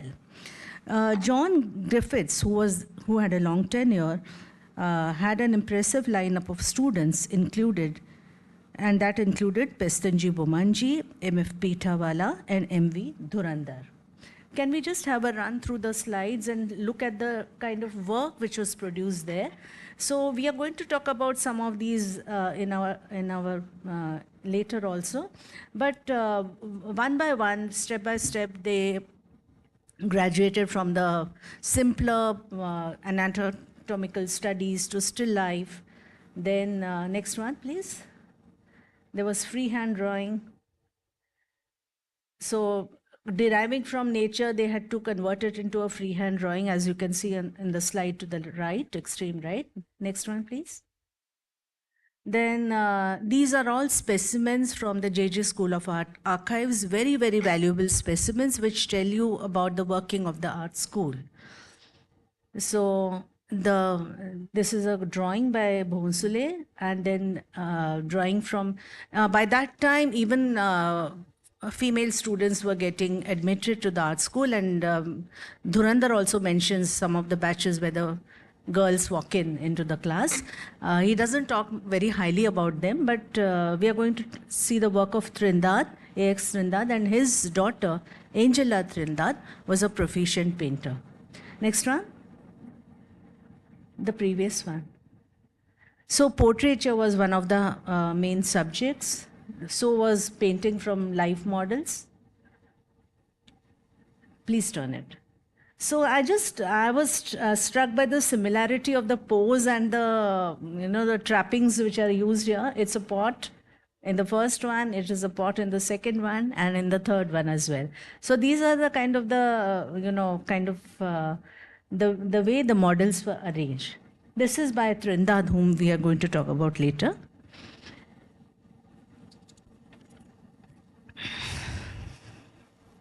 So we have all this kind of work. Next one, please.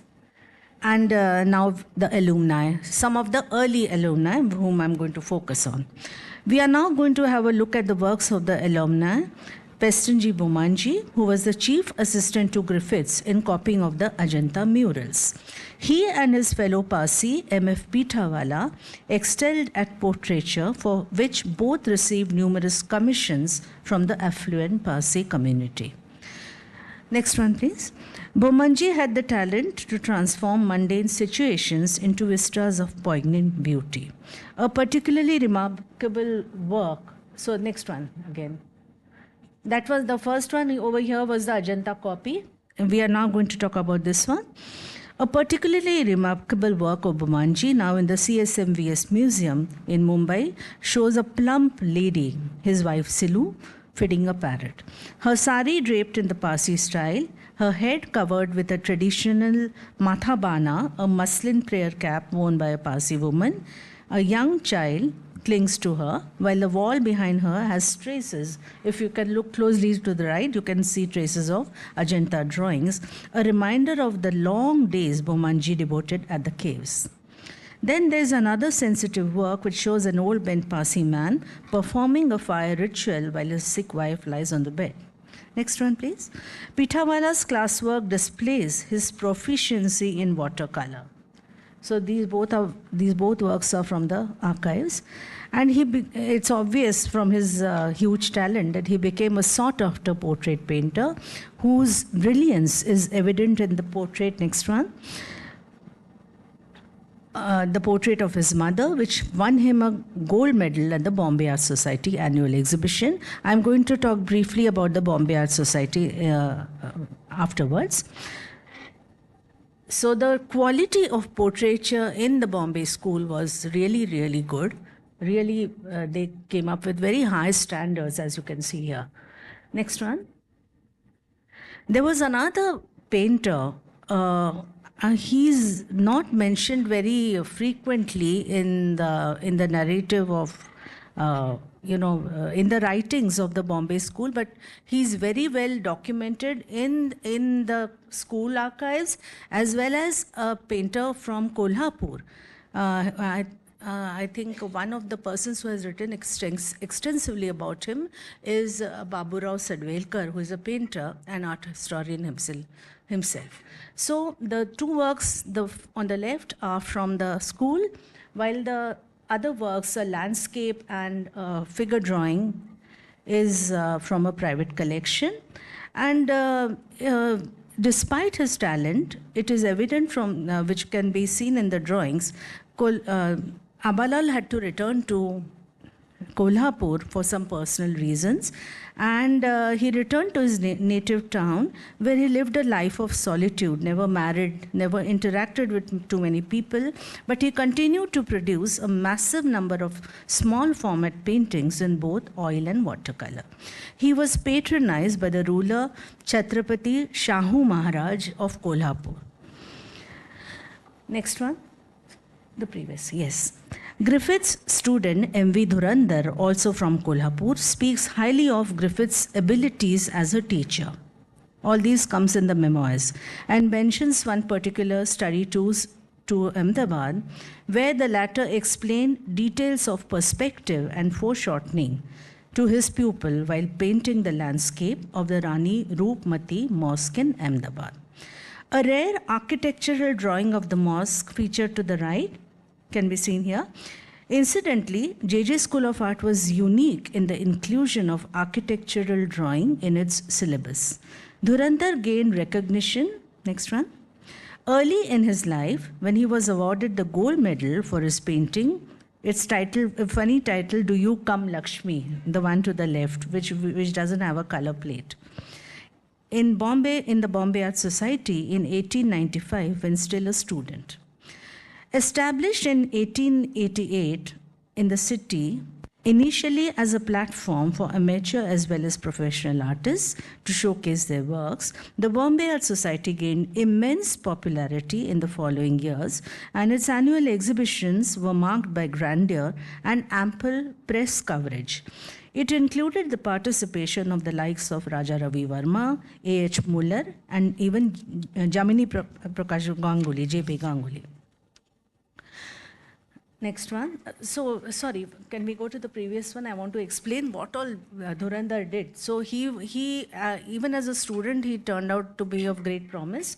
But later on, when we were talking about art careers in the earlier lectures, we notice here that Dhurandhar was one of the persons who became extremely popular, and he earned also very handsomely. He had a particular style of showing the figures. They're rather elongated, not really correct drawing, but he painted a lot of social, historical, and other subjects. He did lithographs, chromolithographs, which his daughter mentions. They were taken to the Ravi Verma press after Ravi Verma's death. Slasher would come home and take many of his artworks to be printed in the press. So that is one of them. And the one in the center is the portrait of one of his very important patrons, Barasaheb Panta Pratinidhi of Aundh. Aundh, incidentally, has a very good collection, a museum, a fine museum of artworks, which I think everyone should see sometime. So that's it, and both Dhurandhar and Trindad were teachers in the art school. Next one, please.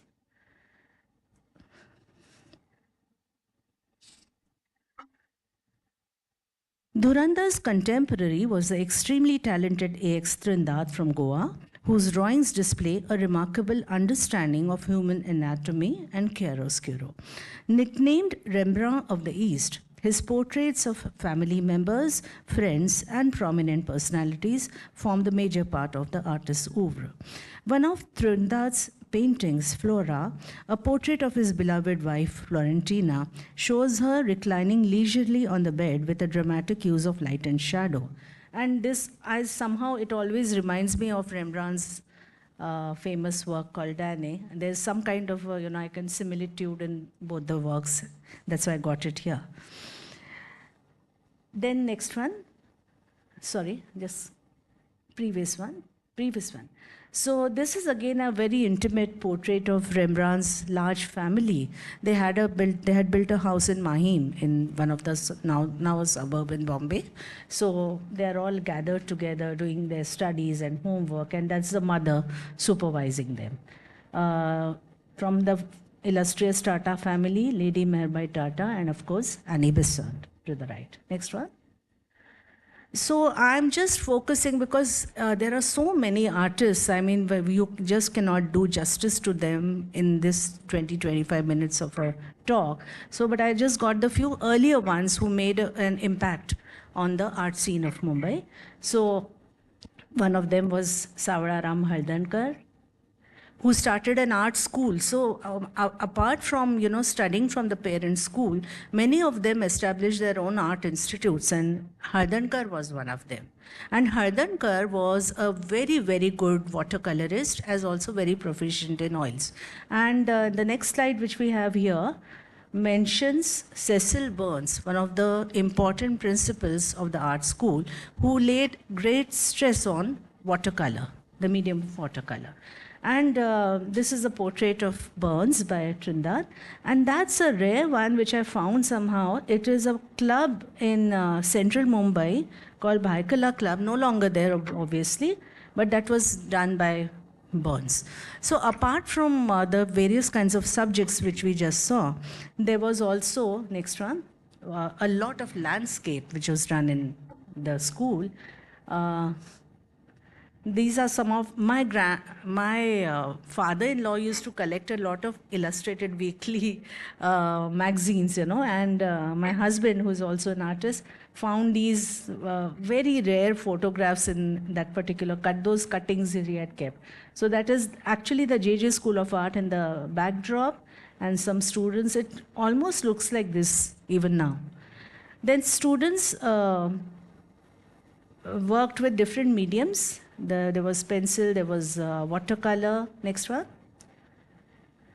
So there were excursions, annual excursions to different places like Sanchi, Banaras, and Ajanta and Ellora. A lot of places, and then they would do these kinds of landscapes.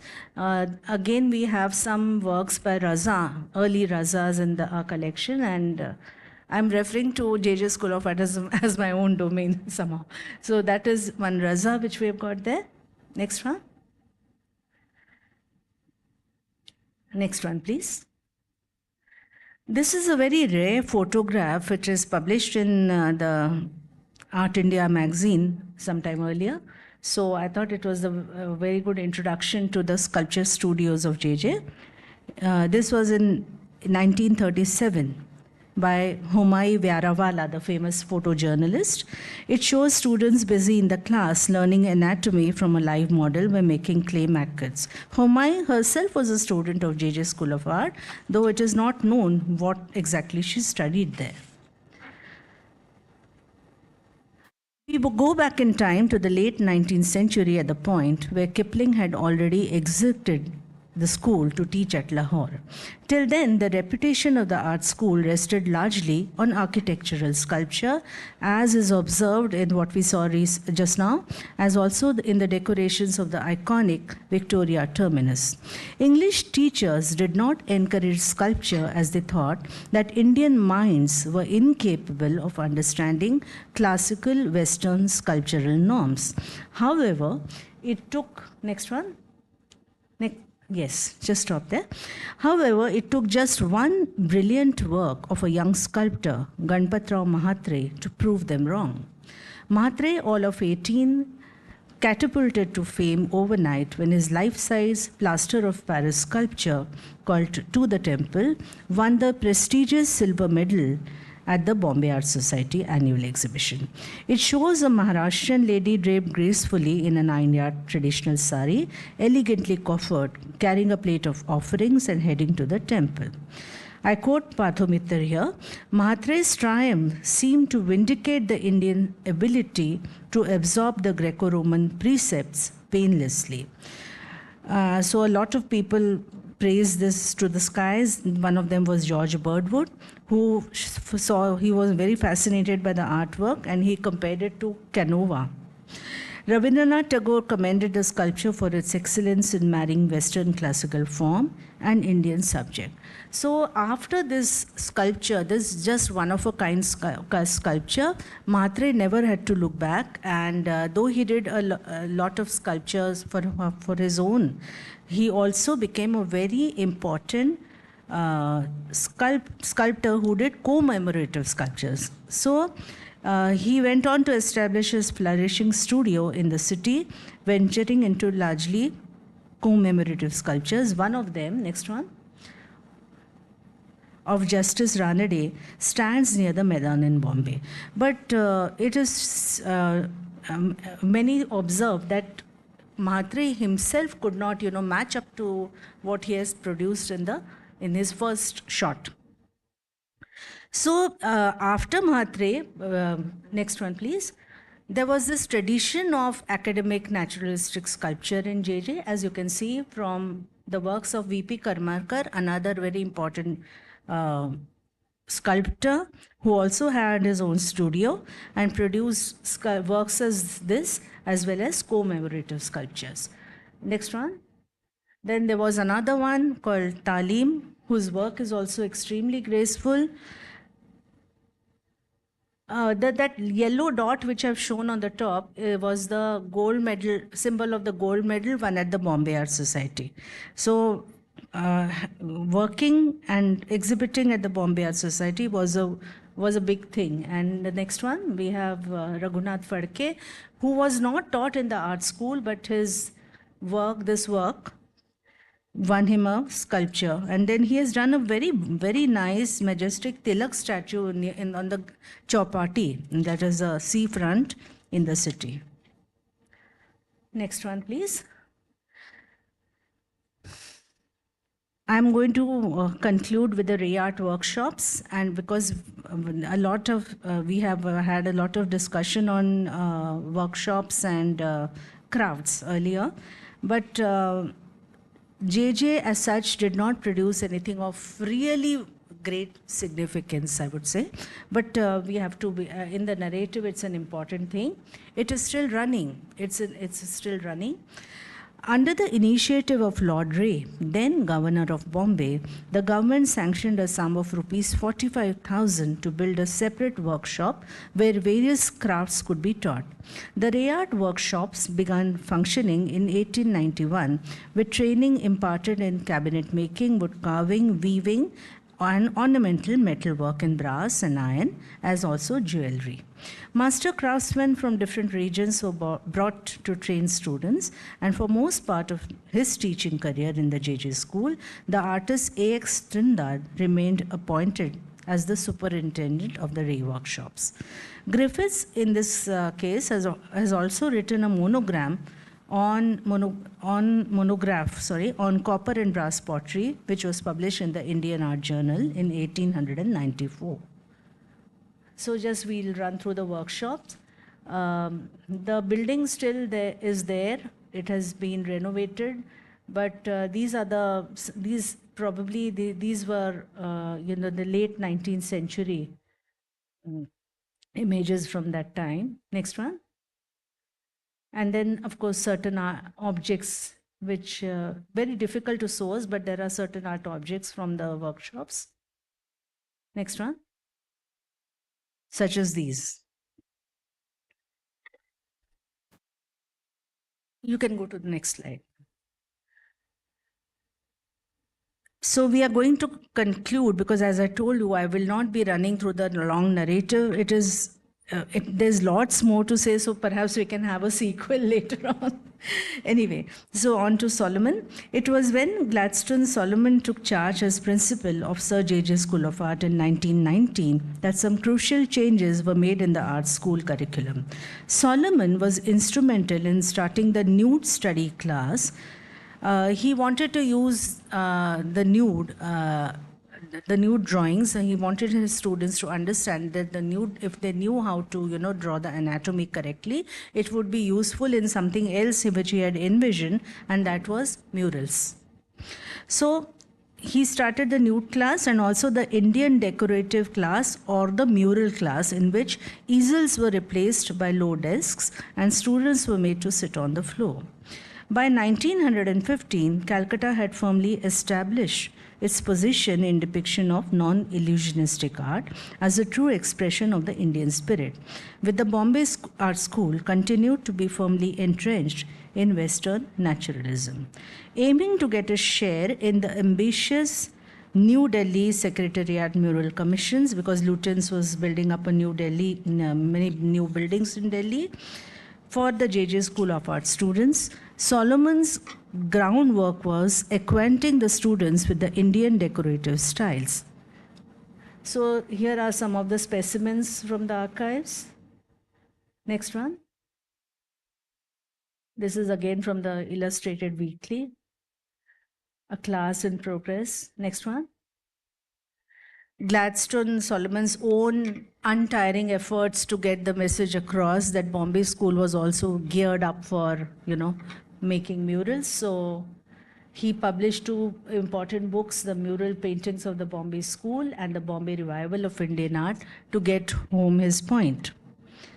And then he got two teachers to teach the students the decorative style. One was Jagannath Ahivasi, who was trained in the tempera medium, and the other was G.H. Nagarkar, conversant with the wash technique.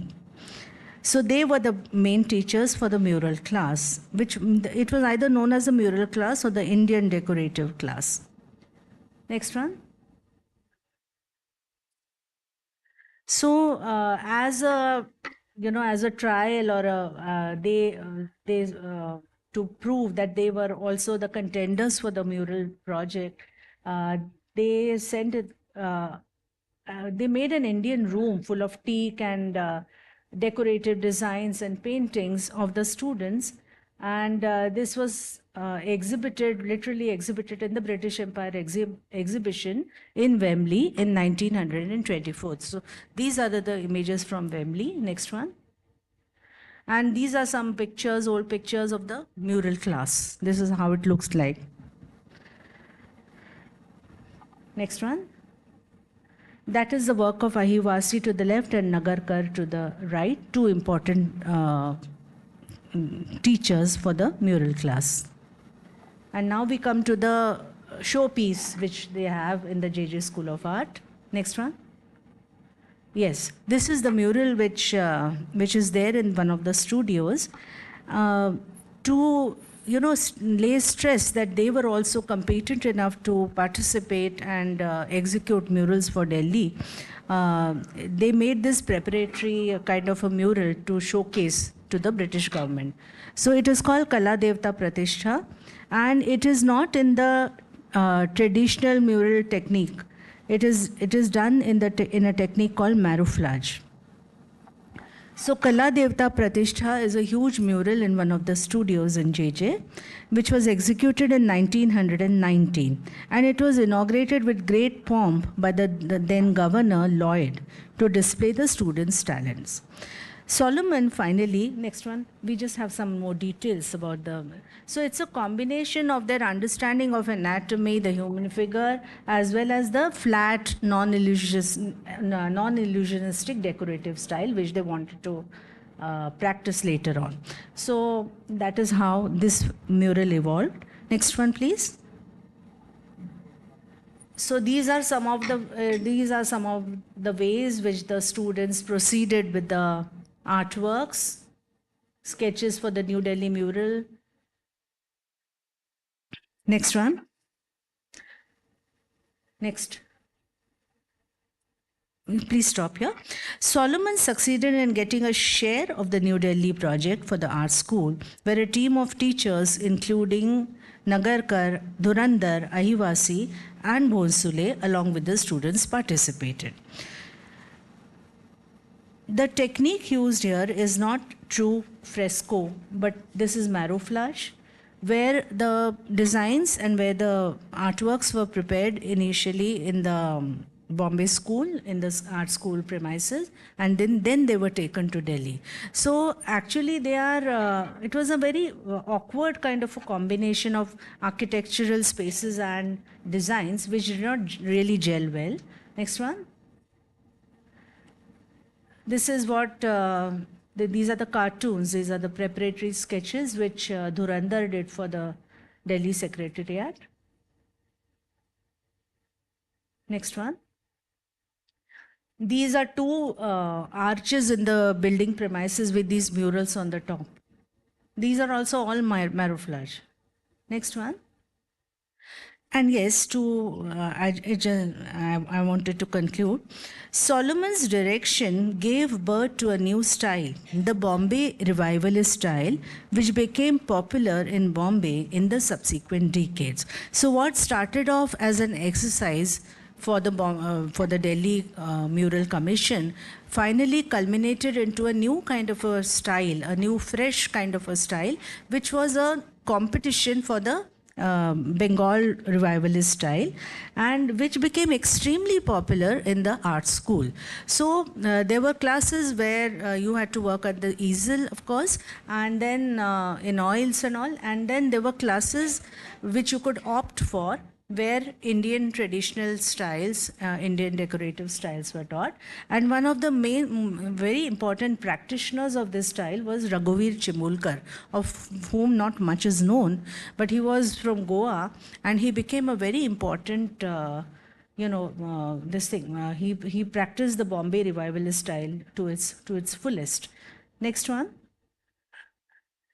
You have another one from Jamlikar, and I thought that would be of interest. It is a work by Heber, also from the school, where he also practices the wash technique. Next one. And Nagarkar, of course, was a great exponent. He was totally devoted to the wash technique all his life. And one of his best works is this, where called Draupadi Swayamvar, which it's in the wash medium, which won him an award at the Bombay Art Society exhibition. Next one, that's a concluding one which I've got here. The Bombay revivalist style, as it came to be known, found a lot of takers. And a lot of students who were admitted to the school, like Gaitonde, whom we know as a totally different kind of an artist from his mature works, and also Palshikar, who changed his style drastically later on, also had this, they were made to do assignments where they had to do this, the lyrical line, the flat colors, and the decorative aspect, and so on. So, as you can see, Palshikar's work is from the 1940s. So, the Bombay revivalist style remained popular in Bombay up to around 1950, when the class was discontinued. That was then there were other reasons, because Amrita Shergill had already shown and won an award for her work in 1937 at the Bombay Art Society, and the progressives were coming up on the horizon. So these obvious changes which were from outside affected the art education in the school, and there was changes which had to happen. So there are changes, and there was one slide which I was tempted to bring, where Raza copies Shergill, in the manner of, there's a painting called Summer, which Shergill has painted, and we have a ditto one done by Raza, but I didn't want to continue too much. I wanted to conclude with the Bombay Revivalist School, which I've shown here. So as I said, this is just one part of the presentation which I wanted to bring within the confine of the time which we have here. So that is it from me.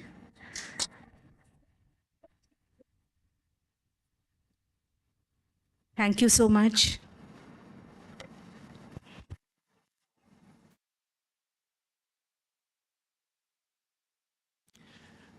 Thank you so much, all the speakers. So before we go for the lunch session, we can have a quick Q&A session. If you have questions for the speakers, you can take the mic.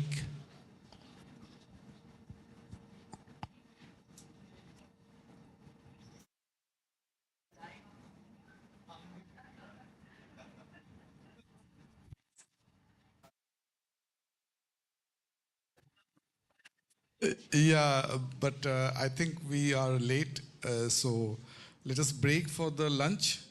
And with food, we can always discuss. So we are breaking for lunch, quick lunch.